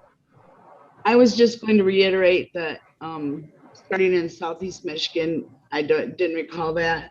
But also, if we're starting with Senate districts, wouldn't it make more sense to start where Senate District 1 is right now and work our way so we don't confuse the public who already know what Senate district they are in.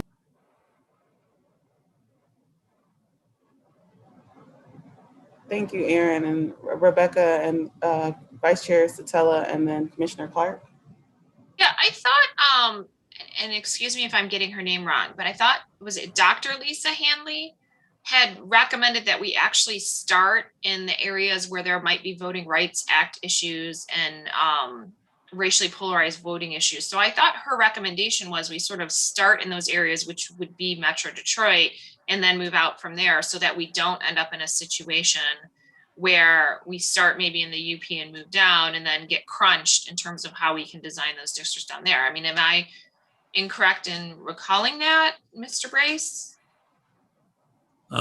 If I could answer that, I think you're right, Commissioner. And generally, when you do the real live redistricting cycle, many times you do start with the minority areas dealing with Voting Rights Act circumstances.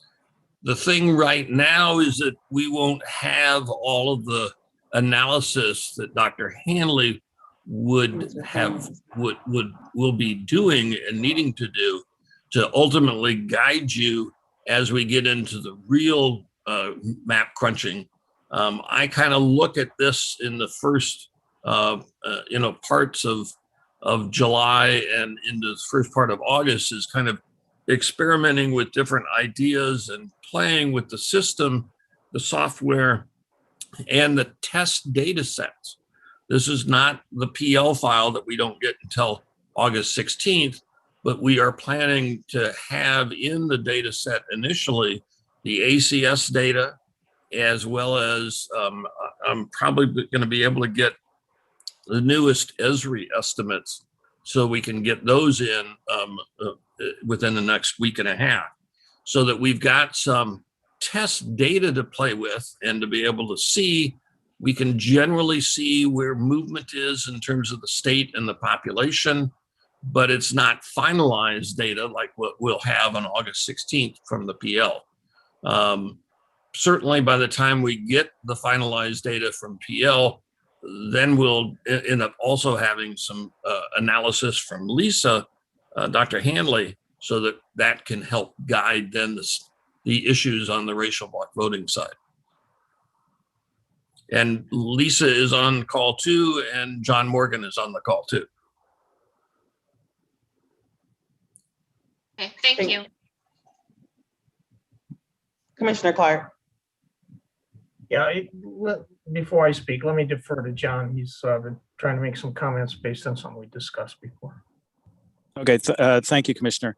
The only thing I'd say is, as Kim points out, we're looking at using some data before the release of the PL data. And, this is part of almost a redistricting size. And it's good in a way because that you don't have the finalized data. So you should be in a fairly relaxed posture. You're testing out some ideas to see maybe if a group of counties would work together as a state Senate district, if it's logical. And I showed in one map a group of counties that was technically the population for a state Senate district, but I don't know if, as I pointed out, that there was a real community of interest between Escanaba and Manistee. But to Kim's point, just creating those regions and saying, well, there's about 6 seats in this geographic area, or there's about 3 seats in these combination of 4 counties. That's a very good exercise because it helps familiarize us with the population as it stands. And we know how many seats there are in a particular area.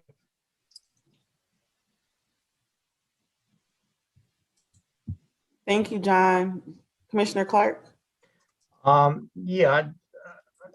Somebody mentioned starting up at the Northern Peninsula, the Upper Peninsula in District 1. I wanted to make everybody aware of a recommendation that Kent used or brought up the other day, was that as we do districts and we number them, that we try to keep the districts in the same geographical location that the number of the district, the physical number, in the same geographical location that they are today, so we don't confuse the public.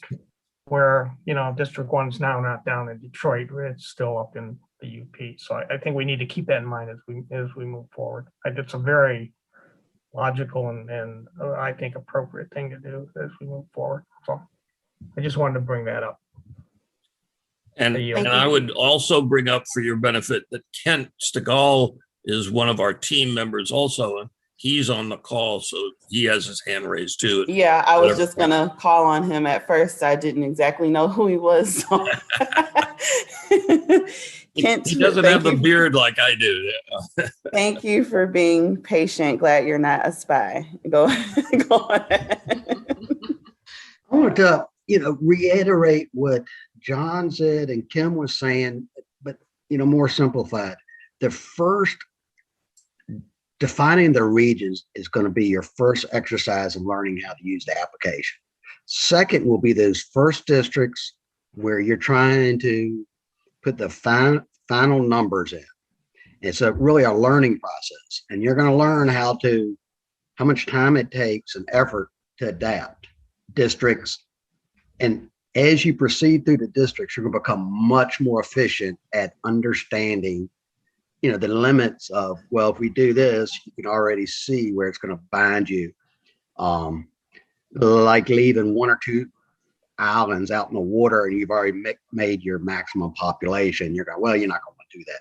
So wherever you start, just look at it like start learning something. So you start seeing how long it's going to take you to figure it out. And then you become much more efficient. That's the end of it. All I had to say. Thank you, Kent. That was valuable. Commissioner Lang. And then John, I see your hand up and that's sunshine. So you'll go after Commissioner Lang, if you don't mind. I just want to make a comment on the number thing. It was also discussed in the meeting that just because number 1 may be here, that it doesn't mean we can't draw these districts and then number them. So starting with a particular number 1, although I agree there was one of our experts had said that it can be confusing for the public if we do renumber. Because they are used to their own, but that, the districts that they're in or the numbers associated with, but that was an option also, that just because a number 1, say, is in the UP doesn't necessarily mean that when it's renumbered that it couldn't be somewhere else. But looking at both sides of the issue, I guess, just so you know, if any of you weren't in the meeting, there was discussion on both sides of that. It can be confusing for you guys too, because you're going to have 13, 14, 15 people talking. And if you're all not talking about the same geographic precise street or road, you could be talking about the same highway, but one's in District 14, his District 14, and your District 2. And so you're going to be listening to the public trying to translate where they're talking to without the benefit of a number. Just keep that in mind. Thank you. Thank you, Kent. Thank you, Commissioner Lang. And John. Okay, the only thing I wanted to add is I just wanted to directly address Commissioner Stetler's concern about drawing the voting rights districts first. There's nothing that I'm suggesting here that says we wouldn't be able to do that. Here, I'm just saying that with these preliminary numbers, it's actually a good time to test a few ideas out. And then when you have the actual PL numbers, yes, what she says makes a lot of sense, where you might want to focus the efforts sooner rather than later on the areas in Metro Detroit. Thank you. Commissioner Clark. In addition to that, I want to say it's part of the process. One of the first things we're going to do once we get the data, Dr. Hanley is going to perform an overall analysis and identify to us what she feels are some of the problem areas. So we may want to avoid those at the beginning once she identifies those, or we may want to address those up front. We'll have to decide once we get her recommendations on that. So I thought I'd just throw that in. Vice Chair Zatella. Yeah, I was just gonna, I'm looking right now at the current Senate map for Michigan, and I noticed that they started in Detroit. And so the districts like 1 through 7 are all in Detroit, and then it sort of fans out from there, with the last numbers being filled in being in the Upper Peninsula. I mean, I think it makes sense to start that way. I know it might be more complicated. And I'm not saying that should be the only way that we should draw it, but I just think that it makes sense to start in Southeast Michigan. So that would kind of be my thought process.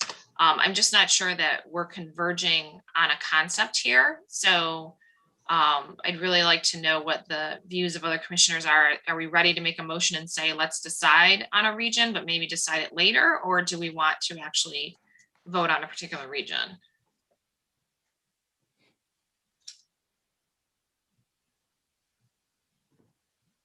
Sue? I just want to emphasize that this document was a thought starter document. It wasn't necessarily the suggestions of this committee. It was just things to get your thoughts started. The commission has already decided to start and use a regional approach. So it doesn't seem to me that there needs to be any vote or any, I mean, you've already decided you're going to use a regional approach. You don't need to know what region today.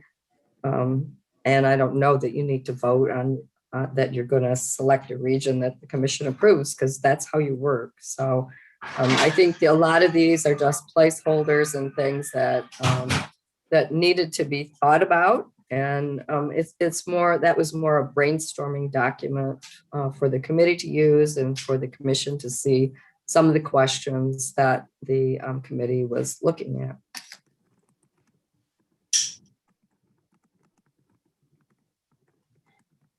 Thank you, Sue. Commissioner Wishes? It's muted. That's true. I mean, as I was able to get my notes somewhat read back in organization here.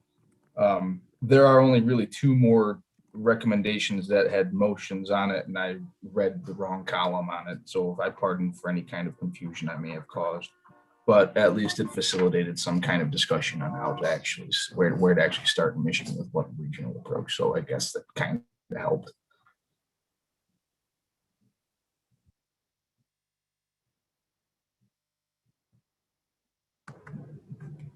Commissioner Zatella? MC's raised his hand a couple times, so I don't know if MC, if you want to go first. I was just gonna, try to acknowledge that you were asking for other commissioners' input, and I like the idea that it's, that we're starting with the Senate. I like the region, and I like that the idea that we do have number 1 down in Southeast Michigan. It makes it, I do feel like I'm feeling like I'm comfortable, but I also agree with what Sue said, which is we don't need to make this, we don't need to bind ourselves, but it does feel useful. Like I think we are trying to start somewhere, and I feel like we are trying to come together in a way like, how do we start? And we're creating a process, and we have I know we have a flow chart coming up. So I feel like it's not a waste of time to discuss this. And I am okay with, starting in Southeast Michigan after listening to folks, because it is number 1, like Aaron suggested. And it is potentially where we have the most experimentation, and it's a region, not a district. So I'm okay. And we're going to start fresh and reference these things. So it feels right to look at that region as the most difficult. And then we'll learn, like Mr. Morgan said, John Morgan. Yeah, I think from a standpoint of if we can get that kind of broken apart and understand, I think that's a good way to wet our feet. At the same time, I agree with our executive director, Sue's perspective of kind of pacing ourselves. I think John said it best, and this has been kind of my view of the whole thing, having a relaxed posture, one, so that we're able to do the work in a sustained way and do it well, but also so that we can really pay attention and learn and experiment, and not feel like even today at this moment that we have to have all the answers. The committee did a lot of good work. And I'm also want to sneak in that I'm super proud of you all and have extreme gratitude for sifting through all this, because this chart is massive, and I can only imagine. So let's get back to the hands. It was Rebecca and then Commissioner Clark. Yeah, in the interest of just sort of moving us along, I'm going to at this point move that we elect as a commission to start in Southeast Michigan when we first start drawing maps. I will second that. I was going to say, is there a second? I have a motion made by Vice Chair Satella, a second made by Commissioner Witches. Is there any discussion or debate on the motion? And I see Commissioner Clark, Commissioner Wagner, and then Commissioner Orton or Villette. I don't know, but either way, you'll have your turn. Okay, just a quick comment. I mean, to me, it really doesn't matter. I would prefer that we get through the training and then make the decision, so we can see the complexity of what we got to do and get a better idea. So I think there's no rush in doing this. Maybe a few practice exercises as we go along and then make that decision. I yield. Okay. Thank you, Commissioner Clark and Commissioner Wagner. I just wanted to ask for clarification. If we're starting with Senate districts, Kim, wouldn't we start with 1, which would be up north? And secondly, if we're going to start with Southeast Michigan, did I hear someone say that we did not necessarily have to number them yet? And I yield. Thank you, Commissioner Wagner. Do we have an answer? Okay, go ahead, Kim. Yeah, to answer commissioners, you do have the capability of renumbering districts. So just because in a drawing exercise you're drawing District 1, that's not to say that's where District 1 is always going to be. The software will let you interchange numbers and switch numbers, so that decision can be made later on, even after you've kind of settled on a plan. Okay, now we can look at where should number 1 really be on that side. We'll have the existing districts and certainly as an overlay so that you could see what it is in that area, what they're calling it right now, kind of a thing. But you've got the latitude to do it any which way that you'd like to do it.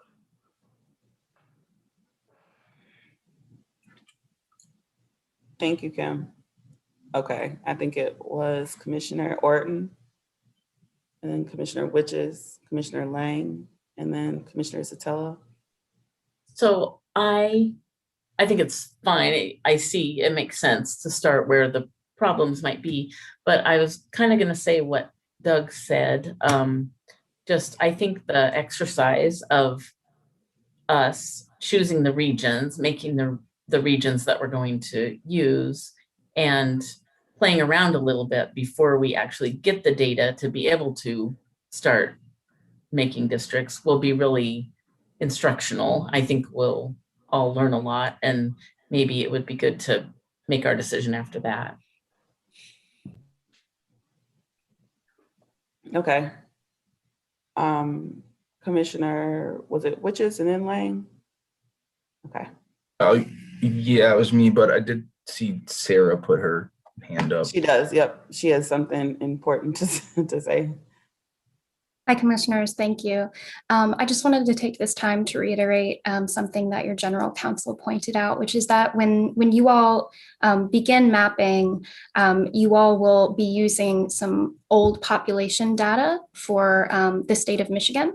And as has been pointed out to you in previous sessions, there were significant population shifts that we anticipate will occur in Southeast Michigan that will become apparent when the 2020 census data or the PL data is released in August. So as your general counsel pointed out earlier, one potential recommendation for the commission is to consider starting in areas that don't anticipate significant population shifts. So it might be easier to begin in those places so you don't have to go back and redraw or reassess significantly as you realize or as the data becomes available and shows the full extent of that population shift. Thank you. Thank you, Sarah. Dustin? I just wanted to give my quick idea as to why I think starting in Southeast Michigan makes the most sense. And it has to do just in regards to efficiency, because we know that that's going to be where the major concentration of the districts are. They're all close Y and jumbled esta es una together. de las concentraciones mayores de los distritos. Looks like our Spanish translate. Thank you so much. Okay, go ahead. So if we start where it's more concentrated and then branch out towards where things are a lot, more sparse, making adjustments to the larger, sparser districts, in my opinion, are going to be easier. Whereas if, let's say, we start in the north and then move down, that's when the whole, in my opinion, painting yourself into a corner comes in. Because if you start doing that, then when you realize you need to make a mistake, you have to kind of unravel what you did, go fix it, and then move back. Whereas if you're going from the more concentrated, in my opinion, you can fix all that nitty gritty out and then go into the easier areas of the state. But again, just my thoughts, and I'll yield back. Commissioner Lang, Vice Chair Zatella. One moment. Michigan Department of Sarah, do you have something to say? No, sorry, I just forgot to put my hand down. Okay. Commissioner Lang and then Commissioner Zatella. And then Sorry. I was basically going to say the same thing that Sarah said, probably not as eloquently, but it does make sense to draw the areas, at least starting out, where there's not going to be a major population shift. It will be easier to do those areas. And again, this isn't the final census status. So once we get that, everything could change anyways, but I think practice-wise, it just might make more sense. Okay, thank you, Commissioner Lang. Vice Chair Zatella. Yeah, I'm just a little confused by Commissioner Wagner's comment because she was referencing Districts 1 as being up in the Upper Peninsula. But when I'm looking at the district map for the state Senate, it's showing Districts 1 through 7 all being in Wayne County and Districts 37 and 38 being in the Upper Peninsula. So I just want to make sure I understood what her comment was. I think she was just using the numbers arbitrarily, but I mean, Commissioner Wagner might be able to clarify herself. And this is a reminder, so I keep track. If you don't have a question or a comment, can you take your animated hand down? Thank you. While we wait for Commissioner Wagner to clarify if she wants to, you don't have to. Commissioner Witches, and then we have Kent. Oh, and then Juanita, I see your hand too. Kent, you can jump in. My apologies. I don't know why that came back up. It's okay. When we talk about painting yourself in a corner, one of the corners you can paint yourself into is you get into a rural area with vast swaths of land and low population. Now you really are going to, and you need to adjust that population. The districts could go all apart because now there's nobody up there. You're jumping, making it appear to be gerrymandered because you just can't find 1,200 people to adapt your district. In an urban area or where there's high density population, there's lots of population to shift a census block and pick up that many people. So you don't want to paint your corner and be stuck out in a rural area where you don't have the population to make adjustments. So that's another way of looking at getting painted into a corner. That's all. Thank you, Kent.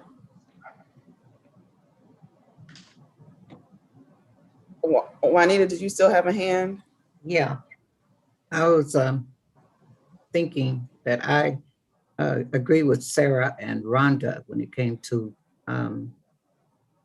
those different regions or districts. I agree with what Sarah said. Okay. And I can't quote it word for word, but I totally agree with what she was saying. Yep, the discussion about considering population and not having to kind of, yep, we got it. Commissioner Wagner and then Commissioner Zatella. Just to clarify, I was talking in regards to keeping the numbers basically the same. No matter where we start, if one is up north, let's start up north. If one is southeast, let's start southeast, just to not confuse the public any more than they probably already will be when we're finished. Thank you. Thank you, Commissioner Wagner. Vice Chair Zatella. Yeah, I call the question and I also ask for a roll call vote.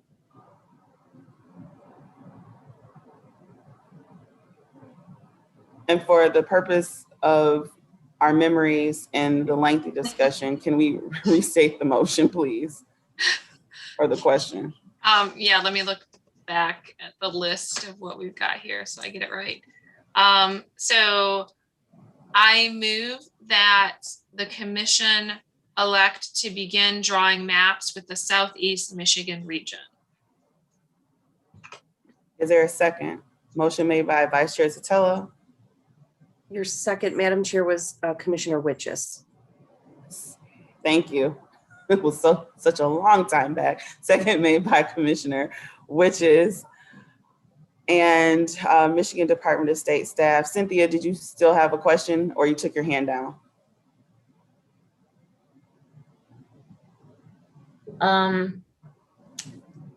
I took my hand down because maybe this is something we can talk about at a different time. Okay. All right, Michigan Department of State staff, we're ready for the roll call vote. Thank you, Madam Chair. Commissioners, please indicate your support of the motion with a yes or a no. I will start in alphabetical order with Commissioner Orton. No. MC Rothorn.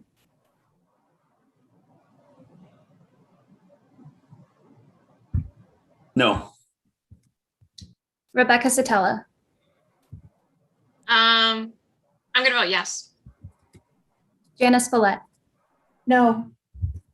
Aaron Wagner. No. Richard Weiss. Yes. Dustin Witches. Yes. Doug Clark. No. Juanita Curry. No. Anthony Eade. No. Brittany Kellum. And I was still thinking.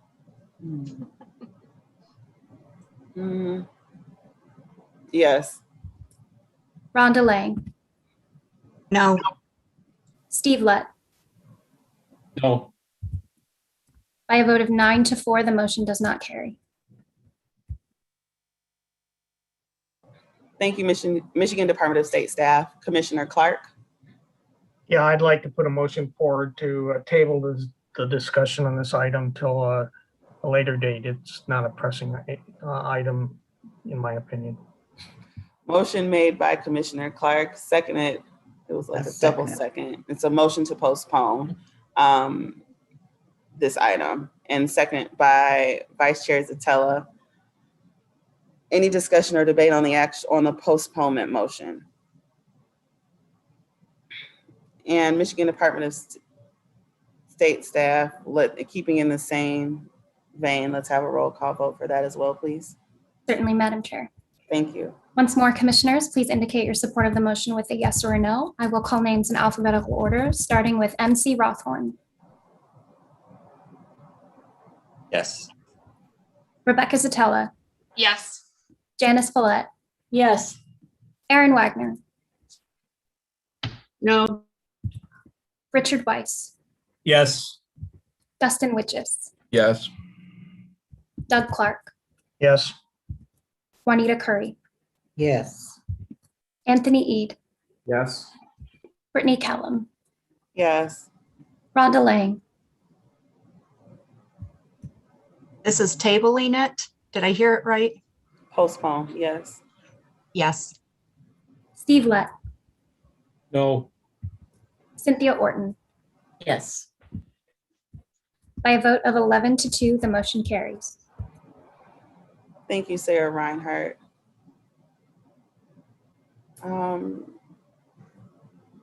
General Counsel, did you have something to bring to our attention regarding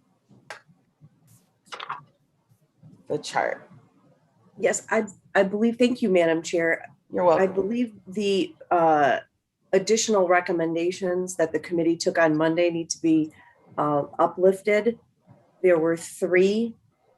The first being a recommendation that the full commission conduct a 2-hour training with Mr. Adelson on constitutional issues. A subsequent motion taken at Monday's meeting was that major changes be recorded by staff and the Secretary of State, kept separate from the meeting minutes and in a separate a separate place on the commission's website. And the last was about the motion regarding the amended flow chart be recommended to the commission as a starting point. I don't know if Executive Director Hammersmith had any to add to that, but that I believe is consistent with my notes and the Secretary of State's notes as well. Thank you. Those are the three that I had left too. So I don't know if that helps. And Vice Chair Zatello. Yeah, I'm just confused because I'm looking at this spreadsheet that we have about the one-time commission decisions. And I don't think we've addressed 3 or 6 yet, which is criteria 1 through 7 and nesting. Have we? Did I just miss that? I feel like we didn't talk about that. I don't think that we did either. I'm not sure if Particularly something to act on or the nesting, there's a recommendation. Yeah. The criteria 1 through 7, there isn't actually a recommendation there, so I don't know that we need to discuss it, but it seems like we should at least touch on the concept of nesting. Let's hear from Executive Director Sue Hammersmith and then Commissioner Clark. Again, this was a thought starters document that the committee utilized in its process. They did not discuss item number 3. They did discuss nesting, and I believe Dustin was the one who mentioned that the math makes it very difficult for that to work out. So basically, it didn't seem to make any sense. Maybe it should just say that, that we don't make any recommendation in this regard. But again, these were just thought starters. This was brainstorming to get the committee thinking about some of these things and the commission. That would be it.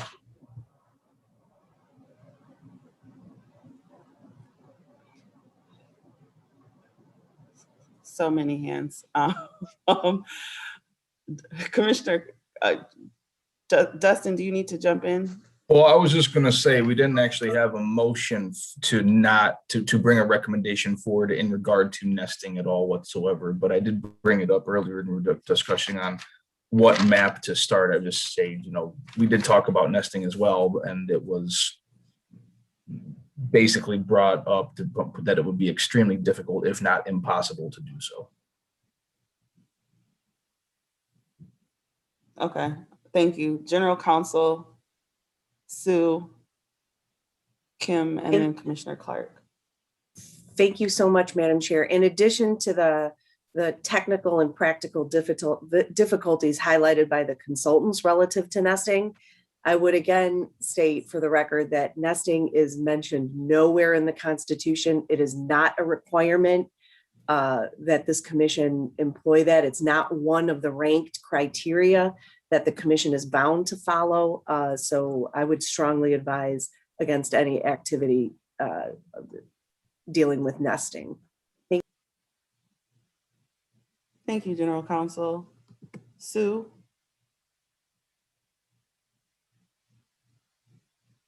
Did you still have your? I'm finished. Let Kim jump in here. Okay. Mr. Brace, go ahead. Yeah, just as a clarification, a couple of things on the nesting issue. It is important to note that the math doesn't work out for a perfect nesting. But that's not to say that as you're drawing, maybe it would be one idea that you could utilize in one area to at least when you're looking at, say, drawing the state house districts, you're drawing some of them so that they might coincide a little bit with the state Senate districts. I'm thinking more in terms of assisting the county and town clerks to avoid split kind of circumstances that they have to deal with in terms of how the ballot gets laid out and all of that. So you're not going to really be doing perfect nesting, but where it makes sense, it might be worthwhile to say, okay, this line that's going to be our state Senate line, we're choosing that because it's also the state House line that we were looking at, or those kind of concepts. It's not wedding something in place, but it is a concept to just keep in mind as you're drawing. Thank you, Mr. Bryce. Commissioner Clark? Yeah, based on what Kim said and what Dustin said, we didn't bring it forward as a recommendation. I just see it as another tool that we use as we do the redistricting. So we may use it here and we may not use it there. We may have a modification, where it crosses regional lines or whatever, but it's just a tool, and I don't really see where it needs any further discussion. It's something we can use in the future if we choose to. Thank you, Commissioner Clark. Vice Chair Sotelo? Just to clarify, so the one-time decisions on mapping, it looks like, I just want to make sure we're not missing anything, that we have addressed 1, 2, 4, and 5. Criteria or items 3 and 6, we don't have any current recommendations on, so we're just going to move on to the next section, which is other matters that aren't one-time decisions. Is that accurate? No, we have the 3 additional motions from Monday's meeting to address. Okay, so where, I'm just trying to figure out where those are on the thought starters page, or are they not? I don't think they're on there. Well, Dustin, you can clarify. I think I was trying to move the discussion so we could get back to Dustin so he can present the. Right. I don't believe so, no. Okay. Okay. I'm gonna do the next one a little out of order. Because I think it makes the most sense, and that has to do with the recommendation of how we document our changes that we're making. So we did have a motion that was made to recommend to the full commission that we document major changes. I know Doug will be able to speak to this a little bit more, but it is my understanding that the way that it works is once we actually have, or the motion is once we have our direct maps and we make public comment on it, any major changes that we make to the map needs to be documented. And those documentations as to why we made those changes are going to be documented by staff and the Department of State. And then those particular changes and the documents supporting those changes will be placed in a separate area on our website. So it's not like within the meeting minutes, it's going to have its own area. Do you want me to discuss it? Yep, please. Further, Dustin? Okay. Let me talk about documentation as a whole, and it's when we get to the flow chart, it'll be indicated in the flow charts, but not in the detail we're going to talk about. I looked at documentation as a 4-legged stool. One, there's going to be documentation by Bruce, and he's going to keep that in his own repository, and that's the reports and the recommendations that he provides to us. Another leg of that stool would be the documentation by Lisa, and she would do things in the same manner as Bruce, and she'd have her own repository. The third would be documentation done by Kim and his staff, and a lot of that's done automatically as part of the software. And then there's the documentation by us as the 4th leg of that stool. Now, the documentation from us, we decided that we don't want to document every little thing we do because there's going to be a lot of, well, let's move this line here and that line there and so forth. Moving the lines is documented by Kim and his staff. And that's done, I believe, automatically as we go forward. But the reason for making that move is not documented by his staff. And that's what we talk about relative to documentation by us, the MICRC. And we need to be able to capture that. And we decided to do it only for major changes. And if we have any confusion over what a major change is, Bruce is gonna say, this is a major change. You need to document that, you know, to protect him, protect us legally.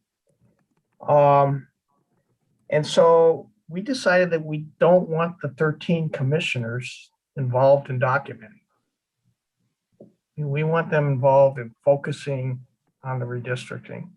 And so we suggested that either the staff or the Department of State does the documentation, and then we have our own separate repository for that, and that would be a directory on the website. So that's basically what we're talking about here, is our portion of it. Kim's portion is already defined and done by him.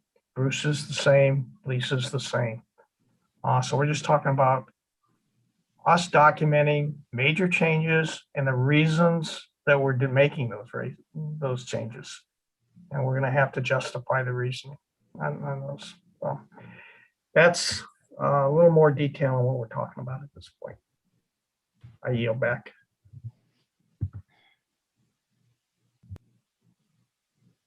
It looks like you all have a hand. Oh, Commissioner Lang, not you all, it's one of the committee members. So Commissioner Lang. Just for clarification, when he talks about like Lisa's documentation of changes, we will receive everything from her in writing. She said she will do a very in-depth report. So all of our vendors will be presenting stuff to us in writing to go into our own records. I just want to make that point clear because I know Doug was saying each one has their own repository. I almost said suppository. Anyways, I'm sorry, that's my funny for the day. Anyways, their own repository. But we will have copies of those for us, for our own, and that was discussed in the meeting. So I just wanted to clarify on that. Yeah, and let's take Lisa for example. She may run a report and give us a recommendation. We take a look at the report. I mean, it's hard for us to decipher what a valid recommendation is based on the law. But she'll catalog that and put that in her repository. And then when we're all done, we're going to have to collect that from Lisa, and we're going to have to collect it from Kim, and we're going to have to collect it from Bruce as our historical records, you know, for the state of Michigan. So we will get it then as well. So I believe Julianne has a point.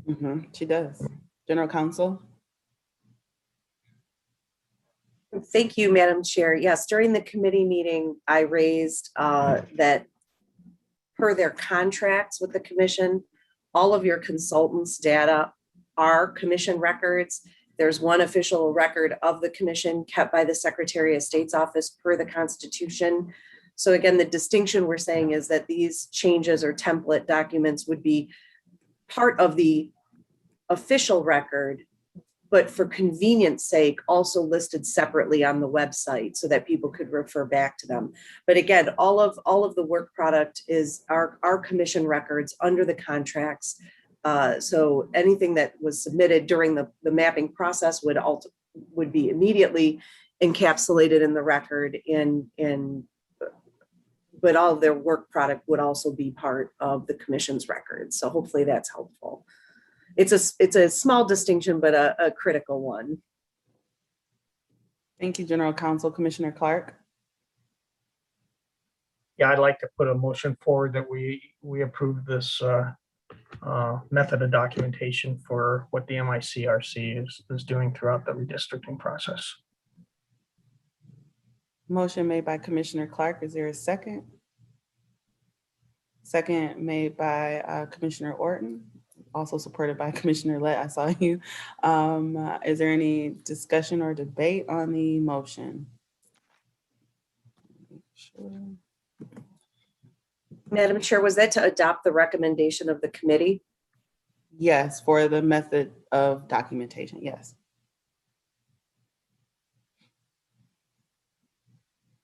And to be consistent, let's do a roll call vote as well. Thank you. Hi, Sarah. Hey. Happy to help. For the public record, would any commissioners like the motion to be restated before we vote? The second was Commissioner Orton, General Counsel. Sorry, Sarah, to interrupt.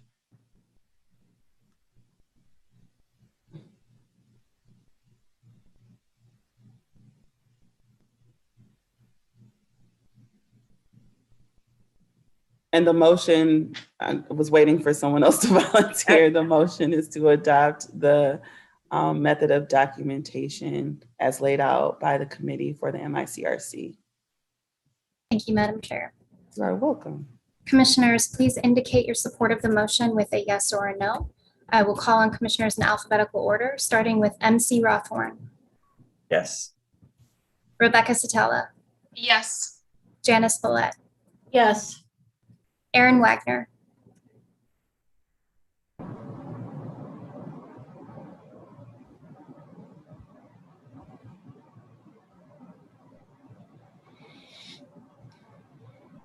Richard Weiss, Yes.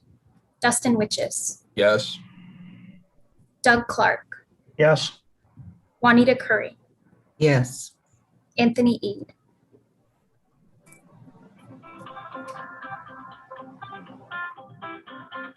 We didn't hear him. Anthony? Anthony, we're not able to hear you. Now, hello? Yes, that's much better. Okay, that's great. Yes. Thank you. Brittany Kellum, Yes.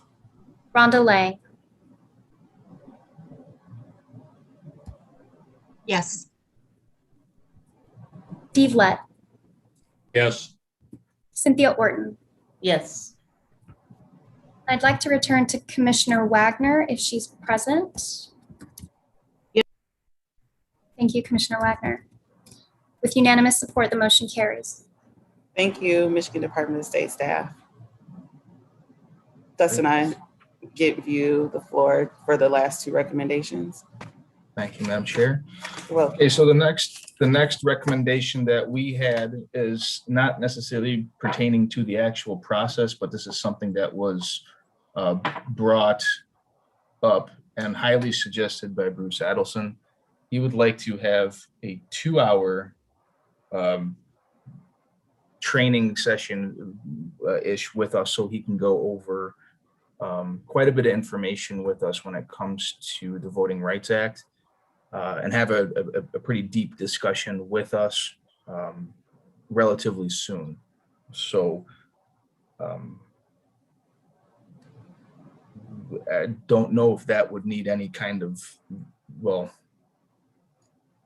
I guess I'll let someone else make the motion at that particular point, or if anyone has any questions in regards to it, but go ahead, Doug.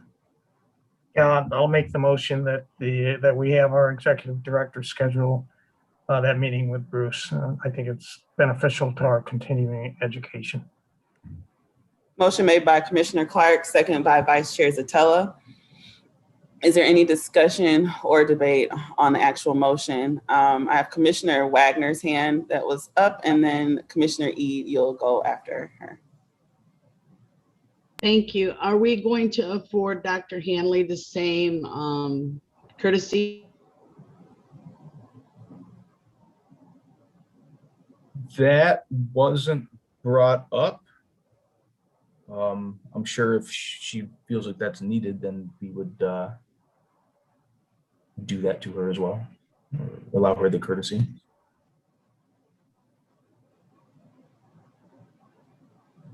Okay, I'll handle the hands. Commissioner Lang, and then Kim, and then Commissioner Orton. Mine is in regards to Aaron's question. I've already contacted Sue. Dr. Hanley did bring up some issues in how to decide political fairness and different things that could be used. So I have reached out to Executive Director Hammersmith about making time for Dr. Hanley to discuss these different options we have in fulfilling that criteria of the amendment.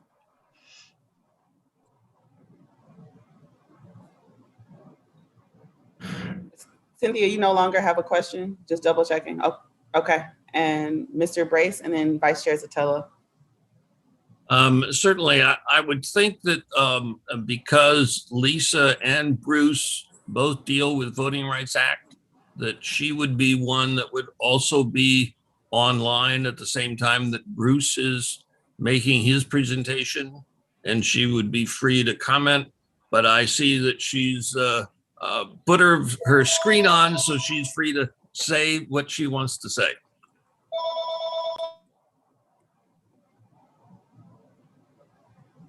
Oh, there you are. Ms. Hanley, do you have something you would like to say?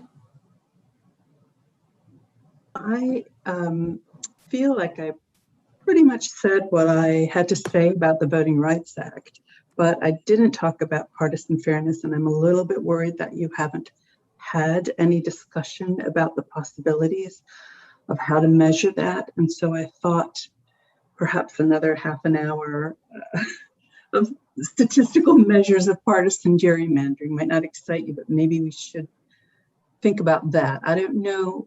I would leave it up to you if you would like more discussion on the Voting Rights Act. But my feeling is that perhaps we should think about partisan fairness. Thank you. I think that's a more than relevant point. Commissioner Eid. Thank you, Brittany.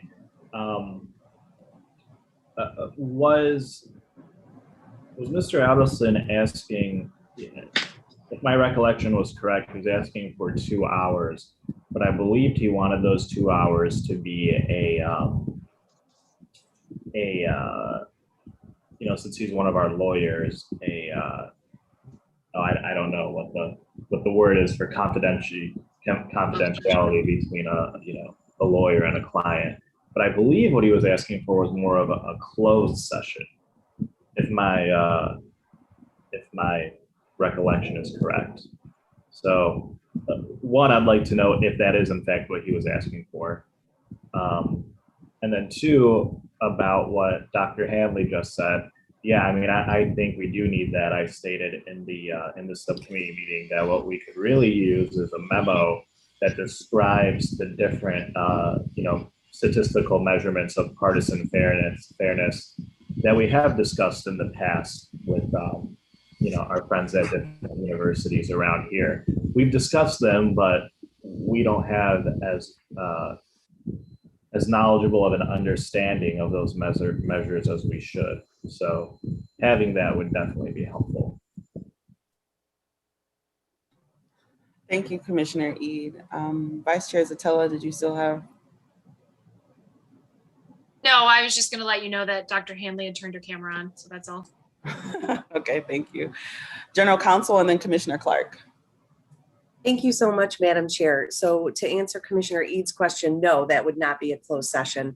The 2-hour training would be on the constitutional criteria, the state constitutional criteria, as well as the federal criteria. So again, you've had, it seems like years ago that I presented the PowerPoint on that topic. So this would be, again, another touch on the state criteria requirements as well as the federal in open session.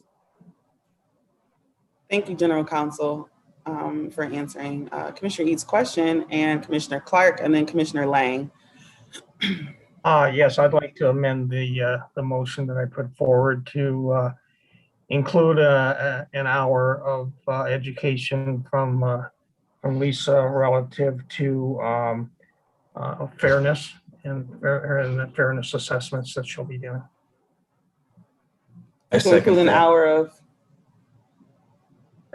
of continuing education on fairness. Okay. And it's second by who? I second that. Okay, amendment made by Commissioner Clark, second by Commissioner Witches. Is there any discussion or debate on the amendment?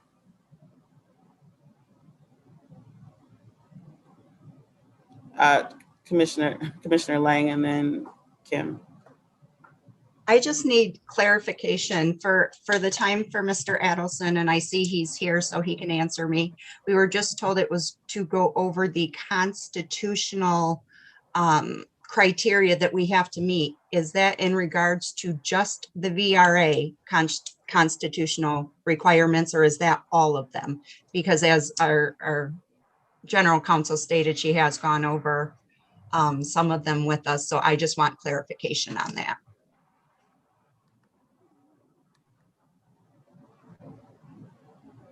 And May I? yes, I was looking for its multiple screens. Yes, Bruce. Yeah, thank you. I know these multiple screens get to be overwhelming. Yes, as we had talked about initially, as one of your attorneys and as the litigation expert with redistricting, as a redistricting attorney, I'd like to talk about with you, which I haven't had the opportunity to in detail, all of the state criteria, which also includes the federal criteria. That's the US Constitution, the Voting Rights Act, all of your state criteria, all of that. And also bring you some updates on what's happening in DC from a voting rights perspective, and also some activity with the Justice Department. So this is a wide-ranging attorney-client open session conversation where, you know, as you move forward, I can give you legal opinions and my thoughts about the requirements, how they work together, some updates, as I said, about what's happening in DC, what the Justice Department is doing, what implications that may have for you. So wide ranging, put all that stuff into 2 hours so we can have a full attorney-client open conversation about all of these issues. And they are, as we know, they're significant, numerous, nuanced, complex, you name it. I also agree absolutely about having Lisa discuss political competitiveness. I share the concern that that's something that having more information about as early as possible is really important, because that's going to inform your map drawing and also your legal obligations and responsibilities. Thank you for that clarification. Oh, you're welcome. Okay, and then can we squeeze Commissioner Wagner in there, and then Kim, can I jump back to you? Okay. Thank you. I just want to know from Dr. Hanley, is an hour sufficient, or can we afford her the time that she may need? And if so, can Doug amend his motion to make that abundantly clear? I think you're going to say abundantly clear. I'd rather Doug take his motion back than continue to stack amendments for my brain's sake, but that's just me. Okay. Can I add one piece before Lisa speaks, because it can bear on Lisa's comment? I had talked with John Morgan this morning, and he requested to be able to work with Lisa on some of the political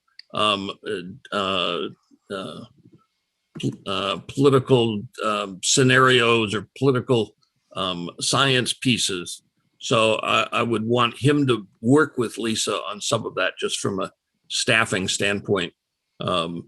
Lisa could end up doing the presentation, but I just wanted to note that my thought was to pair John in with Lisa on that sort of thing.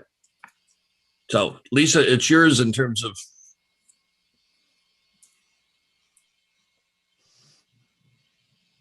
So maybe an hour is not going to be enough. I mean, I can outline the measures for you, I'm sure, in half an hour. I don't think you're going to want anything incredibly detailed, but I want to leave time for questions, and I want to leave time for John to have his say. So we're flexible, whatever you think that you need. Okay, I mean, we trust you to determine to whatever time you think is going to be effective and concise and not overwhelming, whatever that looks like. And I can't speak on behalf of the commissioners, but we have a tendency to really unpack. So things that can kind of keep us focused and structured in terms of time. I entrust the professionals to use best judgment when it comes to that. Commissioner Lang, Commissioner Clark, and then Kim. And we do have a motion to amend on the floor as well. I was actually going to recommend, since we're under the category of continuing education, and that is basically the job of our executive director is to arrange this, that maybe we put this in Sue's hands to coordinate, and she can coordinate with each vendor how much time they need, because she's going to be the one in charge of getting it on the agenda. So maybe we should go that route before we say 5 hours for continued ed. Just my thought. Okay, Commissioner Lang, is that a motion? Are we? Can I just add one piece? Sue and I have talked about this, and initially we had talked about the July 8th meeting as a way that we have training from Fred, but then we've also potentially added Bruce in, and now we've got Lisa. My gut would tell me that we need to separate so that Fred has one day and Bruce, Lisa, and all of that kind of discussion takes place on a different day, because trying to squeeze all of that into an 8 hour, I think we're going to exhaust things. So just be cognizant, and I know Sue is probably shooting me right now, but my gut would tell me we need to separate those just from a training standpoint. Thank you, Kim. Vice Chair Sotelo and Commissioner Clark. You're on mute, Rebecca. Thank you. Because we're starting to back amendments on amendments on amendments, can we just get a vote on the first motion and then the amendment? And then if we want to, as Rhonda recommended, and I agree with her on this, maybe uncap the time so that our executive director can work with the experts to determine the length of those meetings. I think that would be helpful, but let's get these motions voted on so it's clear what we're doing, because I think it's starting to get really confusing. Yep. So we have the motion to amend, which was the 1 hour with Dr. Hanley. And the main motion is 2 hours with Bruce for continuing education. So motion to amend first. Michigan Department of State staff, can you, thank you so much, Sarah. Can you lend us a hand with a roll call vote? Again, the motion is to have continuing education with Dr. Hanley. Certainly. Happy to assist. I did want to point out that Doug did have his hand up. I didn't know if you wanted to contribute. Okay. Okay. No, I'm good. Great. Thank you. All right. Commissioners, please indicate your support of the amendment with a yes or a no. I will call on you in alphabetical order, starting with Rebecca Sotelo. Yes. Janice Follett. Yes. Aaron Wagner. I think she said yes, but it cut off. I said yes, I'm sorry. Thank you, Commissioner Wagner. Okay, I guess we're just saying. Richard Weiss. Yes. Dustin Witches. Yes. Doug Clark. Yes. Juanita Curry. Yes. Anthony Eade. Yes. Brittany Kellum. Yes. Rhonda Lang. Is this on the times then? I'm sorry. I'm trying to follow these motions. I'm confused. If this is on the time frame that it's going to be, then no.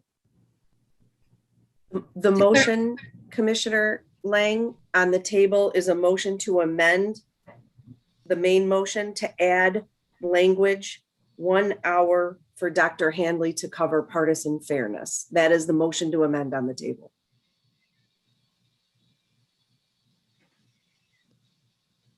Commissioner Lang, would you restate your vote? I'm still going to say no because there's a specific time. Thank you. Steve Lett. Yes. Cynthia Orton, Yes. MC Rothmore. No.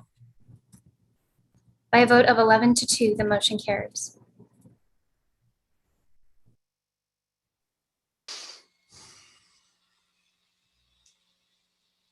Can I didn't- amend my vote? Also, my name was skipped.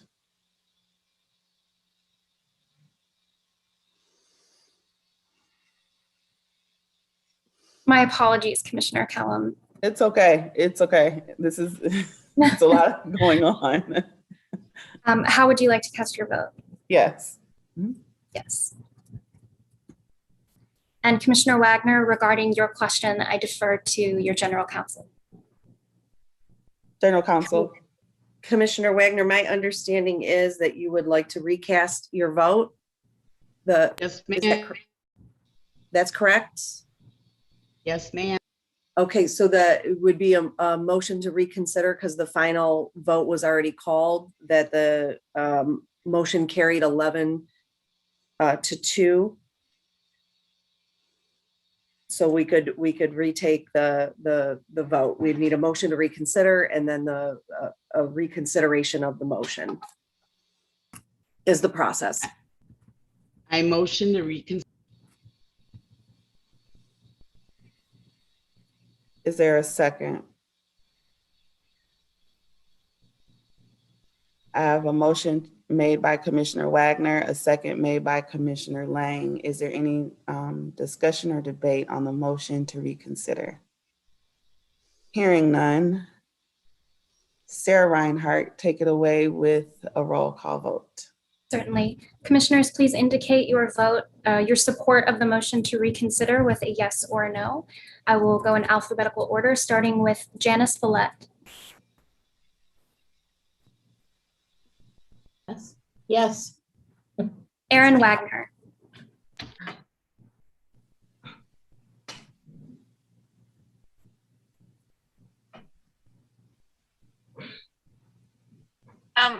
Could I get clarification on what we're voting on? Are we voting on the motion to revote? Are we voting again all over? I think we're voting on the motion to revote. Revote, okay. This is just the motion to this is the motion to reconsider the previous vote. So this is not the vote to retake the previous vote. This is just whether to consider it. Thank you, General Counsel. Aaron Wagner, Yeah.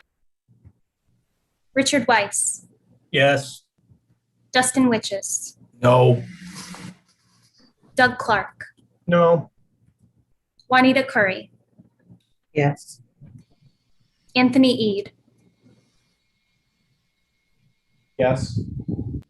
Brittany Kellum, No. Rhonda Lang, Yes. Steve Lett, No. Cynthia Orton, No. MC Rothmore, No. Rebecca Satella. No. By a vote of 7-6, the motion does not carry.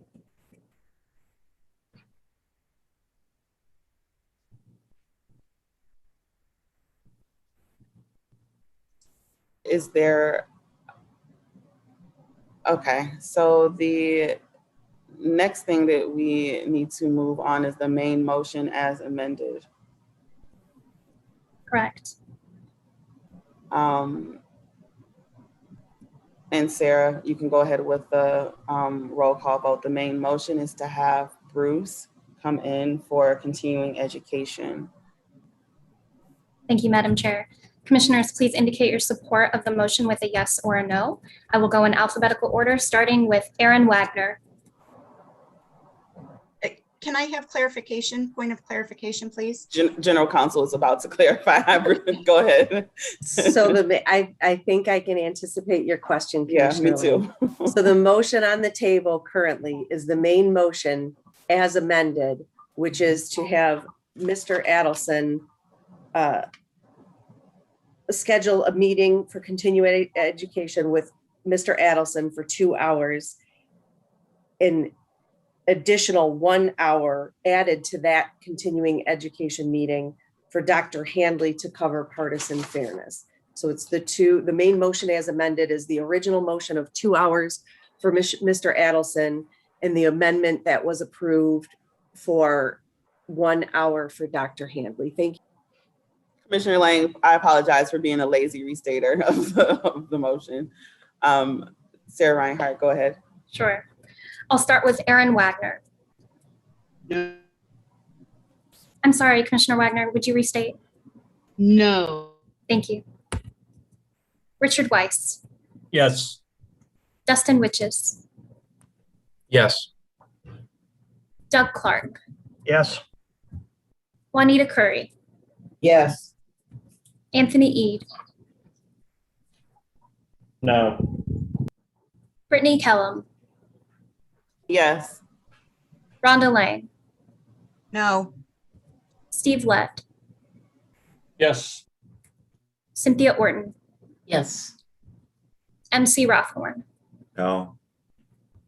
Rebecca Satella, Yes. Janice Follett. Yes. By a vote of 9-4, the motion carries.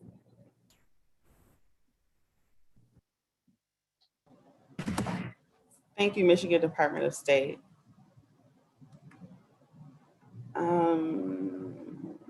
Dustin, is there something else I want to make sure? I know we're getting to lengthy discussion, so I apologize. We've all been tracking a lot. I see Commissioner Eads' hand is raised.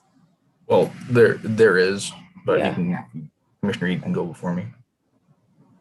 Yeah, I'd like to motion to direct staff to coordinate with the vendors to set up the time that they need to hold those meetings.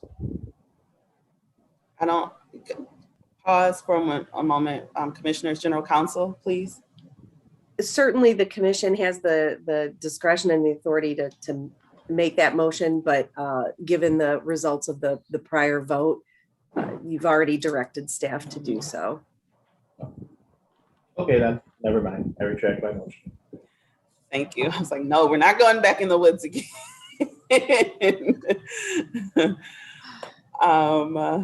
Okay, go ahead, Dustin. Commissioner, All right, excuse me, you have the floor. Thank you, Madam Chair. Lastly, is the flow chart that Commissioner Clark put together, which is a repetitive process of how we are going to handle drawing the districts and the maps. This is a interesting flow chart. I thought it was originally difficult to read. However, once Doug went over it with us in the meeting, it actually made quite a bit of sense. So at this particular point, I'm just going to hand it over to him. I don't know if he's going to share his screen or not, but we should all have the flow chart at this particular point in time as well. Thank you, Dustin. Let me make a few comments about it before I bring it up on the screen. And then I'll walk you through the full chart so you have a better understanding. The purpose of the flow chart was to give us a roadmap of the process that we'll use for redistricting.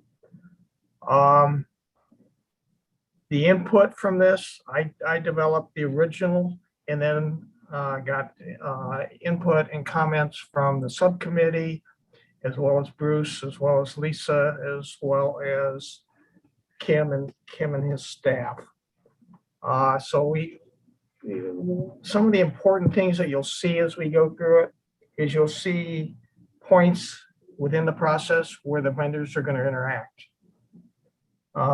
You'll see comments relative to documentation being made. We've already talked about documentation as the four-legged stool and how each consultant's going to document and how we as a commission are going to document. It's a repeatable process. And once we finish with one district, we recycle through the process for the next district and the next and the next and so forth. The original one I had put together, and I had gotten some comments from Bruce on that, had us voting at a number of different stages, and we eliminated that from an efficiency standpoint. And the voting by the commission will be done at a specific point in time. The decision there was relative to, do we continue through a process where we may turn down, or in with the expectation that we can save time, or do we stop at every certain point and vote on it? And we decided from Bruce's recommendations that we continue forward, because a lot of this is just draft work, and we wanted to make it as efficient as possible. And the other thing I want you to remember as we go through this, that this process can be adjusted or enhanced at any time should we see a need for it. So it's a starting point. If we get through and we see it's we're missing a piece, we can add it to it, as a normal approval process in the commission. And I wanted you also to understand that we've had a significant discussion with the vendors on this and gotten their input to it. So let me share it, and I want to walk you through it.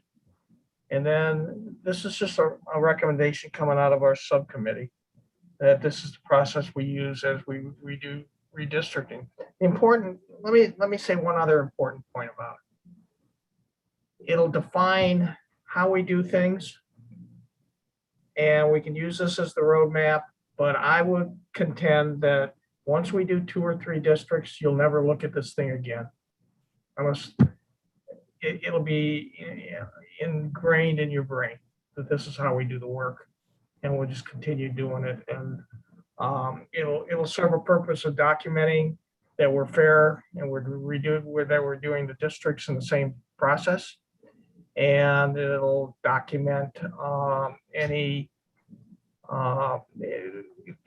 so we can use it for any purpose of whether people say we're not addressing districts fairly and we're doing them differently.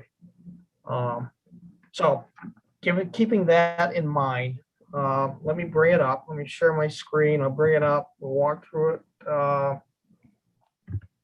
And for those of you that have not used flowcharts before, let me give you symbols of a square or rectangle or processes. These symbols over here point you to a process that you're being linked to on a subsequent page.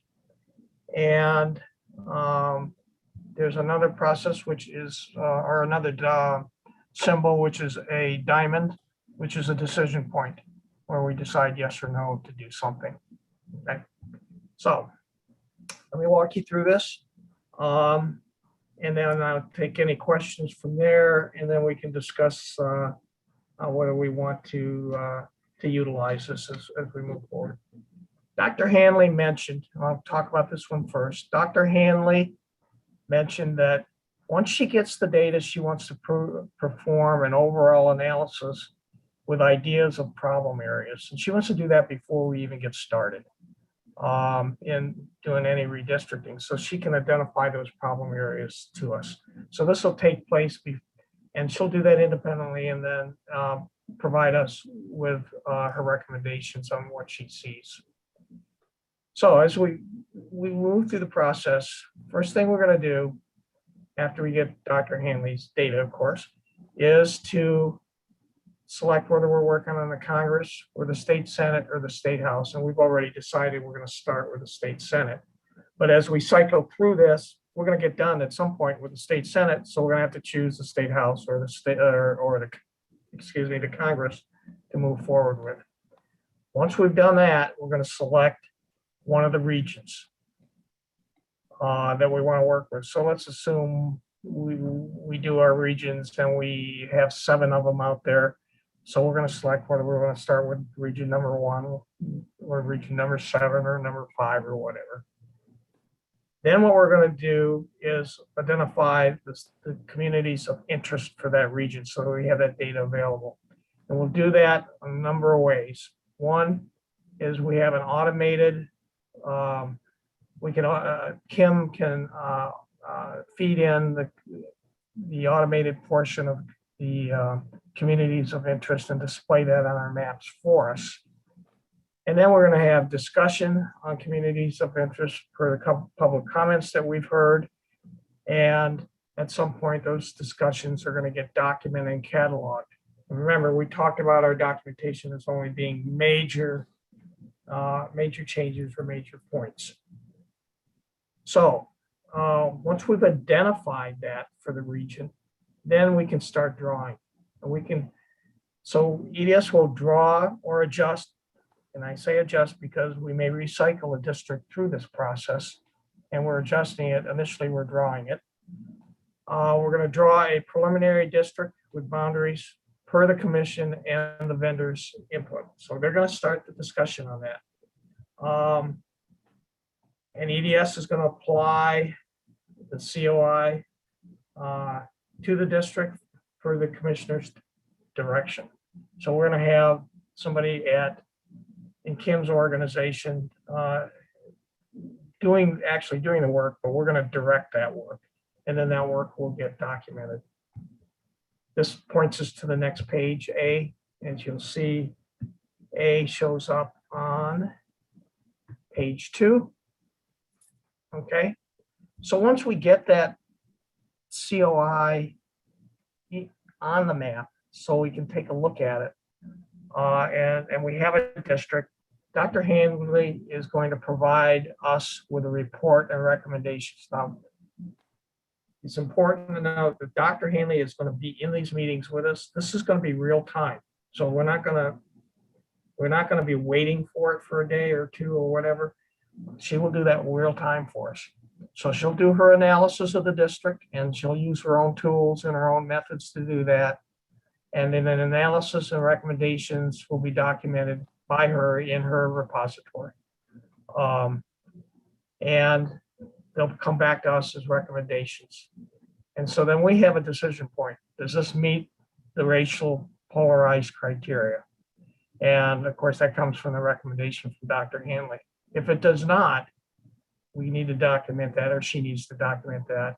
And then we need to go back to point C. Let me bring you back to point C, which is we need to redraw or adjust the district that we're working on. Okay, and then start over. And from that point, because there's no use going forward if we've got a racially polarized criteria that's not being met. So if it is met, then we have Bruce available. He's online. He's doing real-time analysis as well. And Bruce will provide the MIC with his report documentation, the same thing that Lisa did. So he'll do his analysis of the district. He'll document that and keep that in his repository, however he does that. And then we've got another decision point. Does this meet the VRA criteria? If it does not, then we go back to C and start all over again on that district and redo it. And if it does, then we move on to B, which is the next page, the final page, actually. And if it does, then we put this district scenario into our repository for consideration. We consider it a draft until we finalize everything. Because we may decide to go back and adjust it at some point in time based on some things we're doing with other districts. So we got a decision point. Is the region scenario complete? Okay, so if it's not, then we go back to C again. We continue with the region.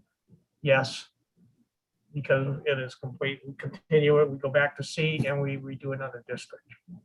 Okay, within that region. If not, we go to D Delta, which is we select another region and begin to work on the other region. Okay. If we've done the region and the scenarios are complete, then we analyze the entire region and make adjustments if necessary. Then we have a vote on concurrence for that entire region. And if we don't concur, then we go back to C and start again and adjust districts. We finalize our documentation and put it in our repository. If we do concur, If all the regions are complete, if they are not complete, then we go back to D and we choose another region and we start that process over and develop districts within that region. If we've completed all the regions for this, in this example, the state senate, then the MICRC and the vendors are going to review the final state map for the for that legislative segment, which is the state senate. Then Dr. Hanley needs to perform her fairness assessment. She can't do that until we get like the entire state senate or the entire state house or the US Congress districts put together. So if that's acceptable, if that's not acceptable, then we go back to C and make adjustments. If it is acceptable, then we as a commission are going to concur whether or not that's complete in our judgment at this point. And if it is not concurred on by the commission, then we go back to C and readjust districts as necessary as we go through. So, so it's at some point when we go back, we've done it with the regions. Let's say for the state senate, we go back to E, and E is where we made the choice of. Is E. We're going to select the Congress or the House at that point and then begin to work on that. So that's the general framework that we put together on how we're going to work. So I can take questions on this, and I think the significant items on here is the points where we document, points where we have our vendors and consultants involved, and particularly the involvement on a real-time basis to give us information. So anyways, that's in a nutshell, that's the documentation of the redistricting process. And again, I'm going to say if we decide to utilize this, then my opinion is after the first 2 or 3 districts, we're not even going to look at this again. It'll be ingrained in our brains as the way we're operating. So I'll take any comments. Thank you, Commissioner Clark. Mr. Brace, you have a comment? Yes, Commissioner. A good job by Doug in updating the process. The only thing that I would add is that as part of the reason for the racial block voting and Lisa and Bruce's involvement is really in the areas where this is an issue. In some parts of the state, it may not be an issue, and therefore having Lisa or Bruce watching every little run in parts of the state where there's not an issue of Voting Rights Act, it's not something that they would necessarily be involved. What Doug has outlined is particularly for those regions where there is an issue in terms of Voting Rights Act. So I just wanted to add that modification to what Doug has said. Correct, but they still have to do the analysis. Yes, overall at the tail end, yes, definitely. Correct, yeah. Right. Thank you very much, Mr. Brace. Rhonda, I do see that you have your hand up, but I'm going to call on our vendor first, Mr. Stiegel. Hello. Yeah, along with what Kim was saying, he'd have to clarify, but my concern was Dr. Hanley and Dr. Idelson trying to do analysis per district. I'm pretty sure the way that the analysis is going to be done is more of an area. If you do one district in Detroit, it's all the districts in an area and how they relate to each other analysis wise. And unless it's really boldly wrong, they're going to need to see more than just one district by itself. And they may at some point in time, they'll take a look at the region or all the regions together in this chart. In our discussion with them on Monday, they had not indicated that they could do it by district by default, I think, just through the discussion. Yeah, but they may in this process, they may say, we need more data. We need to look at the other districts in the region. And so we want to defer until that point. And that's fine. And we can just continue on through the process. Good point, Ken. Commissioner Lang, and then General Counsel Pastula. Maybe let General Counsel go first, just in case it answers my question. Okay, General Counsel Pastula. Thank you so much, Madam Chair. I just wanted to highlight again that for a Voting Rights Act perspective, it applies to the entire state. Whether it'll come into play across the entire state is Mr. Adelson as Voting Rights Act counsel's work, which is as distinct from the racially polarized voting and those analysis. And so while they'll intersect and inform each other's work, they really are truly distinct in how they cycle through. And I think that's what Commissioner Clark was trying to capture, is that it has to be fluid and dynamic as we move across the state, because our state is so diverse and so unique.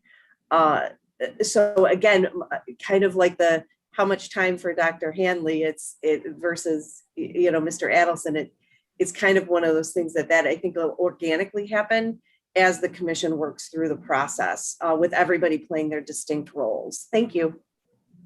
Commissioner Lang, go ahead. Thank you, General Counsel Pastula.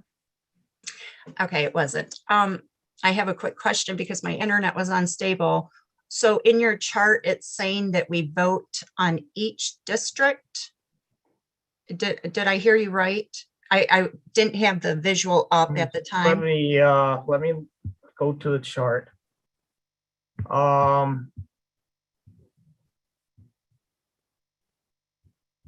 No.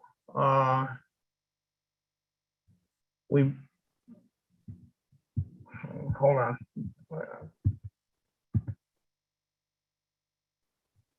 We're here, we got concurrence from Lisa and concurrence from Bruce. And then we move down to, no, once we we put the district scenarios in a repository for consideration, and we don't vote until we get a region scenario complete. And then we take a concurrence at that point. So you're saying we're voting on regions? Correct. Okay, because my question is, we had, and I'm trying to think if it was in our regular meeting or with the vendors, where they said that we really want to watch when we vote, because there's going to be continuous changes. There's going to be continuous communities of interest coming in. So if you're saying like on a region, it just seems like the vote should come later. Why would we restrict ourselves to saying, yes, this is perfect, and then have more information come in and have to change it? I guess I'm looking at it, and that point was made in a meeting. So I don't understand the question. I mean, we've done a district and we put it in a repository saying that, yeah, this is our draft for this district, and this is how we think we're gonna do this. And then when we get the region complete, we have multiple districts, then that's when we would vote at that point in time. So we can change it if we need to change it. okay, I just wanted clarification. Yeah. Thank you. Yeah. Yeah, I mean, that's how this was put together. I mean, this can be done multiple ways and multiple formats as well. The whole purpose is to get the roadmap in place, so we understand interaction points and documentation points and so forth. Does that answer your question, Rhonda?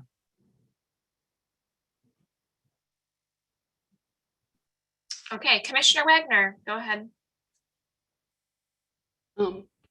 My question, I would think there would be a natural ebb and flow to these meetings, and we would not need a flow chart to figure out which way we're going.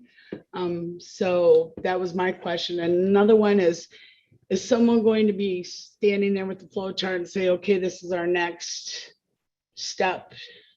Are we going to be that anal about it? No, well, no, I don't think so. I think this is a general roadmap. If we miss something, we can back up to it.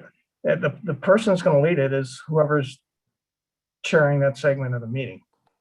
To keep us on track. I don't see that any different than any other meeting that we do. For example, Dustin's doing it in this meeting, in our hearings, Brittany or Rebecca do it, so.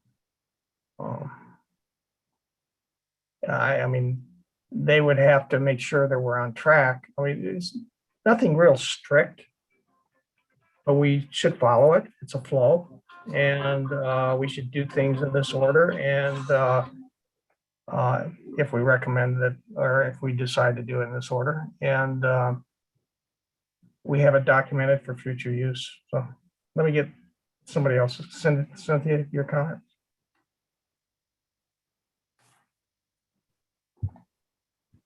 I see that Sue had her hand up. Maybe Yeah. she has something.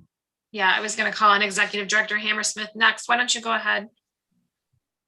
Thank you. I just wanted to go back to Rhonda's question and the conversations that we've had with the mapping team. And they have stated repeatedly, it's a fluid process. Nothing is set in stone until everything is set in stone. So I think we're going to go to a certain point where we have consensus, and then we may start working on a different region, or once we get through the state Senate districts and think we have consensus in districts, we'll put kind of some placeholders there. But again, it's a very fluid process. And I don't anticipate the commission voting until they have draft maps that they're going to put out to the public. So again, we talked about consensus, working together, making sure we're all on the same page, but not necessarily voting at many points across the way, just voting when we get to the very end of the process. My apologies for the interruption. This is Sarah Reinhardt with the Department of State. Commissioner Clark, I interrupted your screen share so that individuals watching via live stream are able to view all commissioners during discussion. That's fine. All right, Commissioner Cynthia and Janice, which one of you was Orton? Are you? It was me. Commissioner Orton, I'm not sure which one. I was going to kind of say the same thing. It says on the flow chart consensus, I think it says MICRC consensus. To me, I was hoping that isn't a vote, that then it's set in stone, just that, yes, okay, we're good with this, and then we move on to the next thing. And I also wanted to say thanks, Doug, for, I can tell you spent a lot of time on that, and I think it's really helpful to just have a roadmap, like you said, and even if we aren't set in stone that, you know, we have someone saying, now we have to move to this, but it's a roadmap. And I like how you pointed out that it's repeatable. So the public can see where we're going next. And, oh, we are following the same thing when we're doing Detroit as when we're doing the UP, and it's, you know, it's fair. And I think that's important, that we're doing it the same way. Let me comment on your point about the MICRC concurrence. I mean, yeah, I mean, that could be, yeah, we all raise our hands. Yeah, let's move on to the next step. You know, let's move on to the next district. Doesn't have to be a formal vote where we take, you know, because these, you know, like Kim keeps telling us, these are drafts, you know, and we may go back and adjust it. So let's not waste a lot of time doing roll call votes and just say, yeah, let's raise our hands. 10 of us say, yeah, let's move forward. Let's move forward, man, and get it done. I think MC had a comment. Go ahead, Commissioner Rothorn. And I think it's been addressed. The language of concurrence does not mean vote. So let's just make sure that those are two distinct things, right? So we're not voting. Yeah. Because I think we get ourselves in trouble there. We have to have a motion right before we have a vote. So the language that you have in the flow chart is concurrence. And if that's yeah, I like that idea, straw poll, whatever we want to say, but yeah, somehow that flexibility and this documentation is very useful. And I'm ready to put it to I don't know, I'm hesitant to put to a motion because I think we're ready and I think we need to keep moving, but this is, I feel good about it with that language clarified. It's a process, Paul, and like I mentioned before, we can adjust it if we see things that aren't working well for us. Or we've forgotten, or we need to enhance it at some point. So we can do that. So Commissioner Rothorn, are you at this point making a motion to adopt the recommended flow chart? I see Dustin's hand, so I'm hesitant to do that. Okay, then we will move on to Commissioner Witches. Put a motion forward that the commission utilize the MICRC redistricting process flowchart that was created by Doug as a starting point for the repetitive redistricting process. Do I have a second? Commissioner Rothorn seconds? I think he beat you to it, Commissioner Lett. All right, Department of State, I'm gonna tap on you one more time to do a roll call vote with this one like we've done the rest of the meeting. Hi, Commissioner Zatella. I wanted to make sure that there was no discussion before moving on to the vote. Oh, yeah, sorry. Is there any further discussion on the motion? Seeing none, I will now hand it over to you. Thank you. Okay, commissioners, please indicate your support of the motion with a yes or a no. I will start with Commissioner Weiss, Yes. Dustin Witches, Yes. Doug Clark, Yes. Juanita Curry, Yes. Anthony Eid, Yes. Brittany Kellum, Rhonda Lang,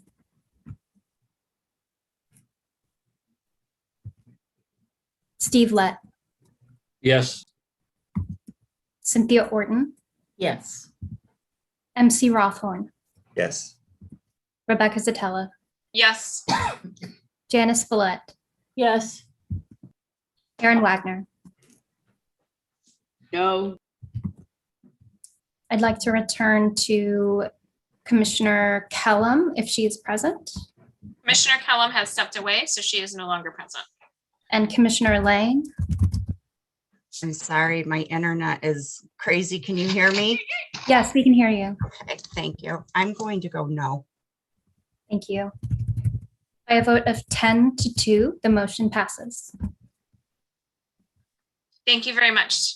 All right, at this point, we've been going for about 2 hours, so I'm going to suggest, Dustin, do you have a comment before I suggest we take a recess for 10 minutes? You're on mute. I was going to say this is going to be real fast. As that concludes the actual recommendations from the actual committee, I want to make a motion to disband the committee. Can I get a second on the motion to disband the community?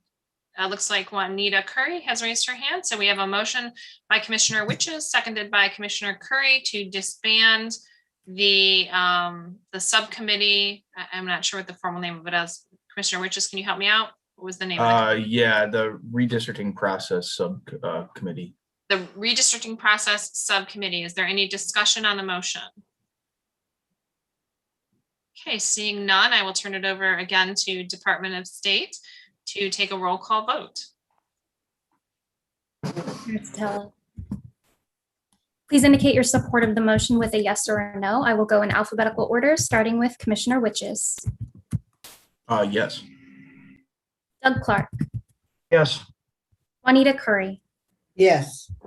Anthony Eid, Yes. Rhonda Lang,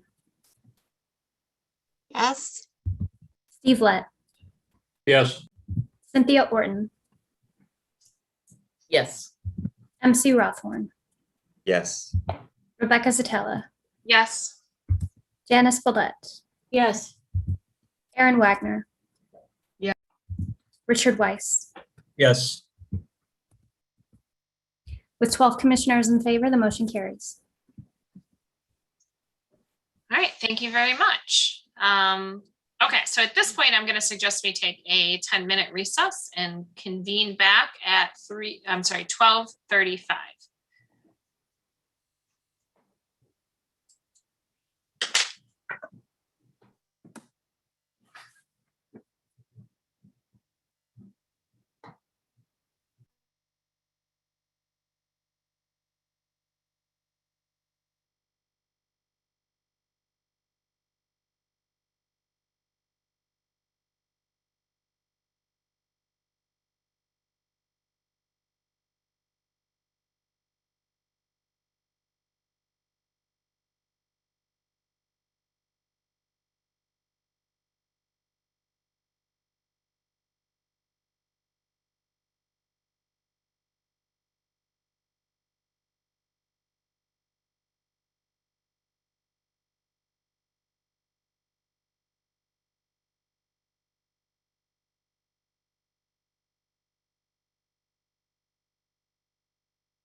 All right. We're going to get started. So it is good afternoon. As the acting chair of the Michigan Independent Citizens Redistricting Commission, I call this meeting back to order at 12:36 p.m. For the purposes of the public watching and for the public record, I will turn to the Department of State staff to take note of the commissioners present. Thank you. Hello, commissioners. Please say present when I call your name and indicate where you are attending the meeting remotely from. I'll start with Doug Clark. Present, I'm remotely attending the meeting from Muskegon, Michigan. Juanita Curry. Present and remotely attending the meeting from Muskegon, Michigan. Anthony Eade. Present, also remotely attending from Muskegon, Michigan. Brittany Kellum. Rhonda Lang. Present, attending remotely from Reed City, Michigan. Steve Lett. Present remotely from Muskegon, Michigan. Cynthia Orton. Present, also attending remotely from Muskegon, Michigan. MC Rothhorn.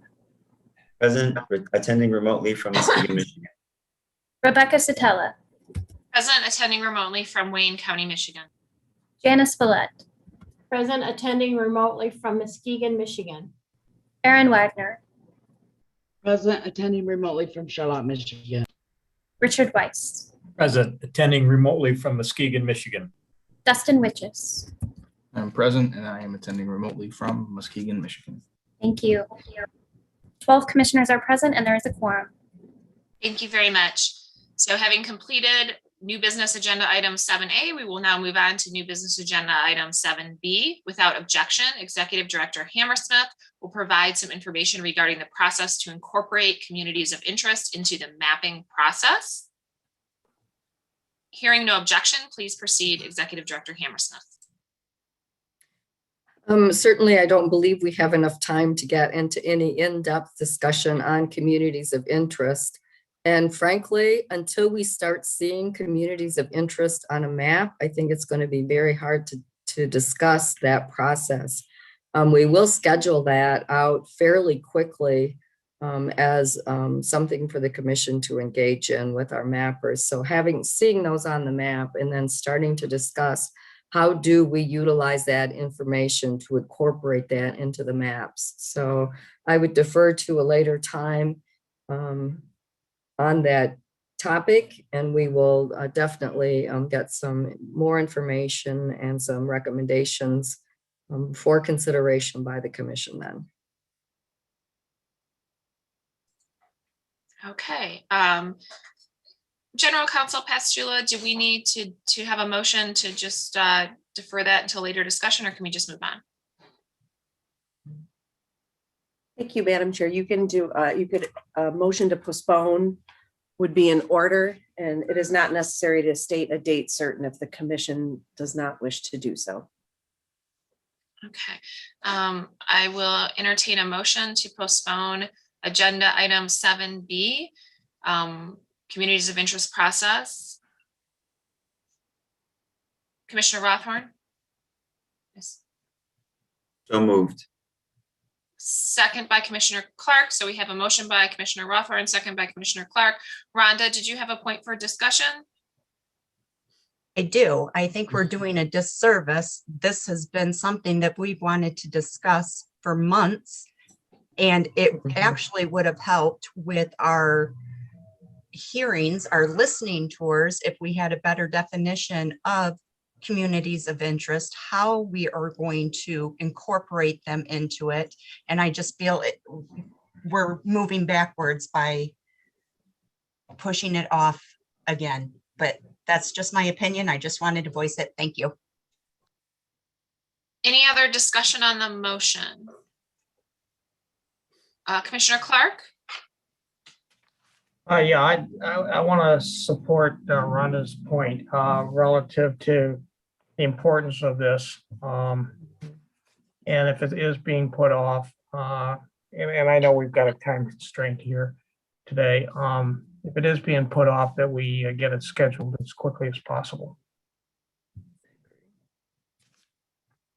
Any further discussion? Commissioner Lang, I still see your flag up. Did you have another comment or is it just left up from your? Apologies, it was left up on accident. No worries. All right, any further comments or discussion on the motion? All right, seeing none, Department of State, since this has been our practice this hearing, I'm going to turn it back over to you to take a roll call vote. Hello, commissioners. Please indicate your support for the motion with a yes or a no when I call your name. I will start with Doug Clark, Yes. Juanita Curry,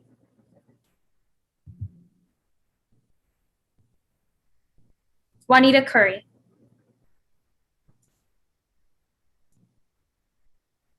Yes. thank you. Anthony Eade, Yes. Brittany Kellum, Rhonda Lang, No. Steve Lett, Yes. Cynthia Orton, Yes. MC Rothmore, Yes. Rebecca Zatella, Yes. Janice Follett, Yes.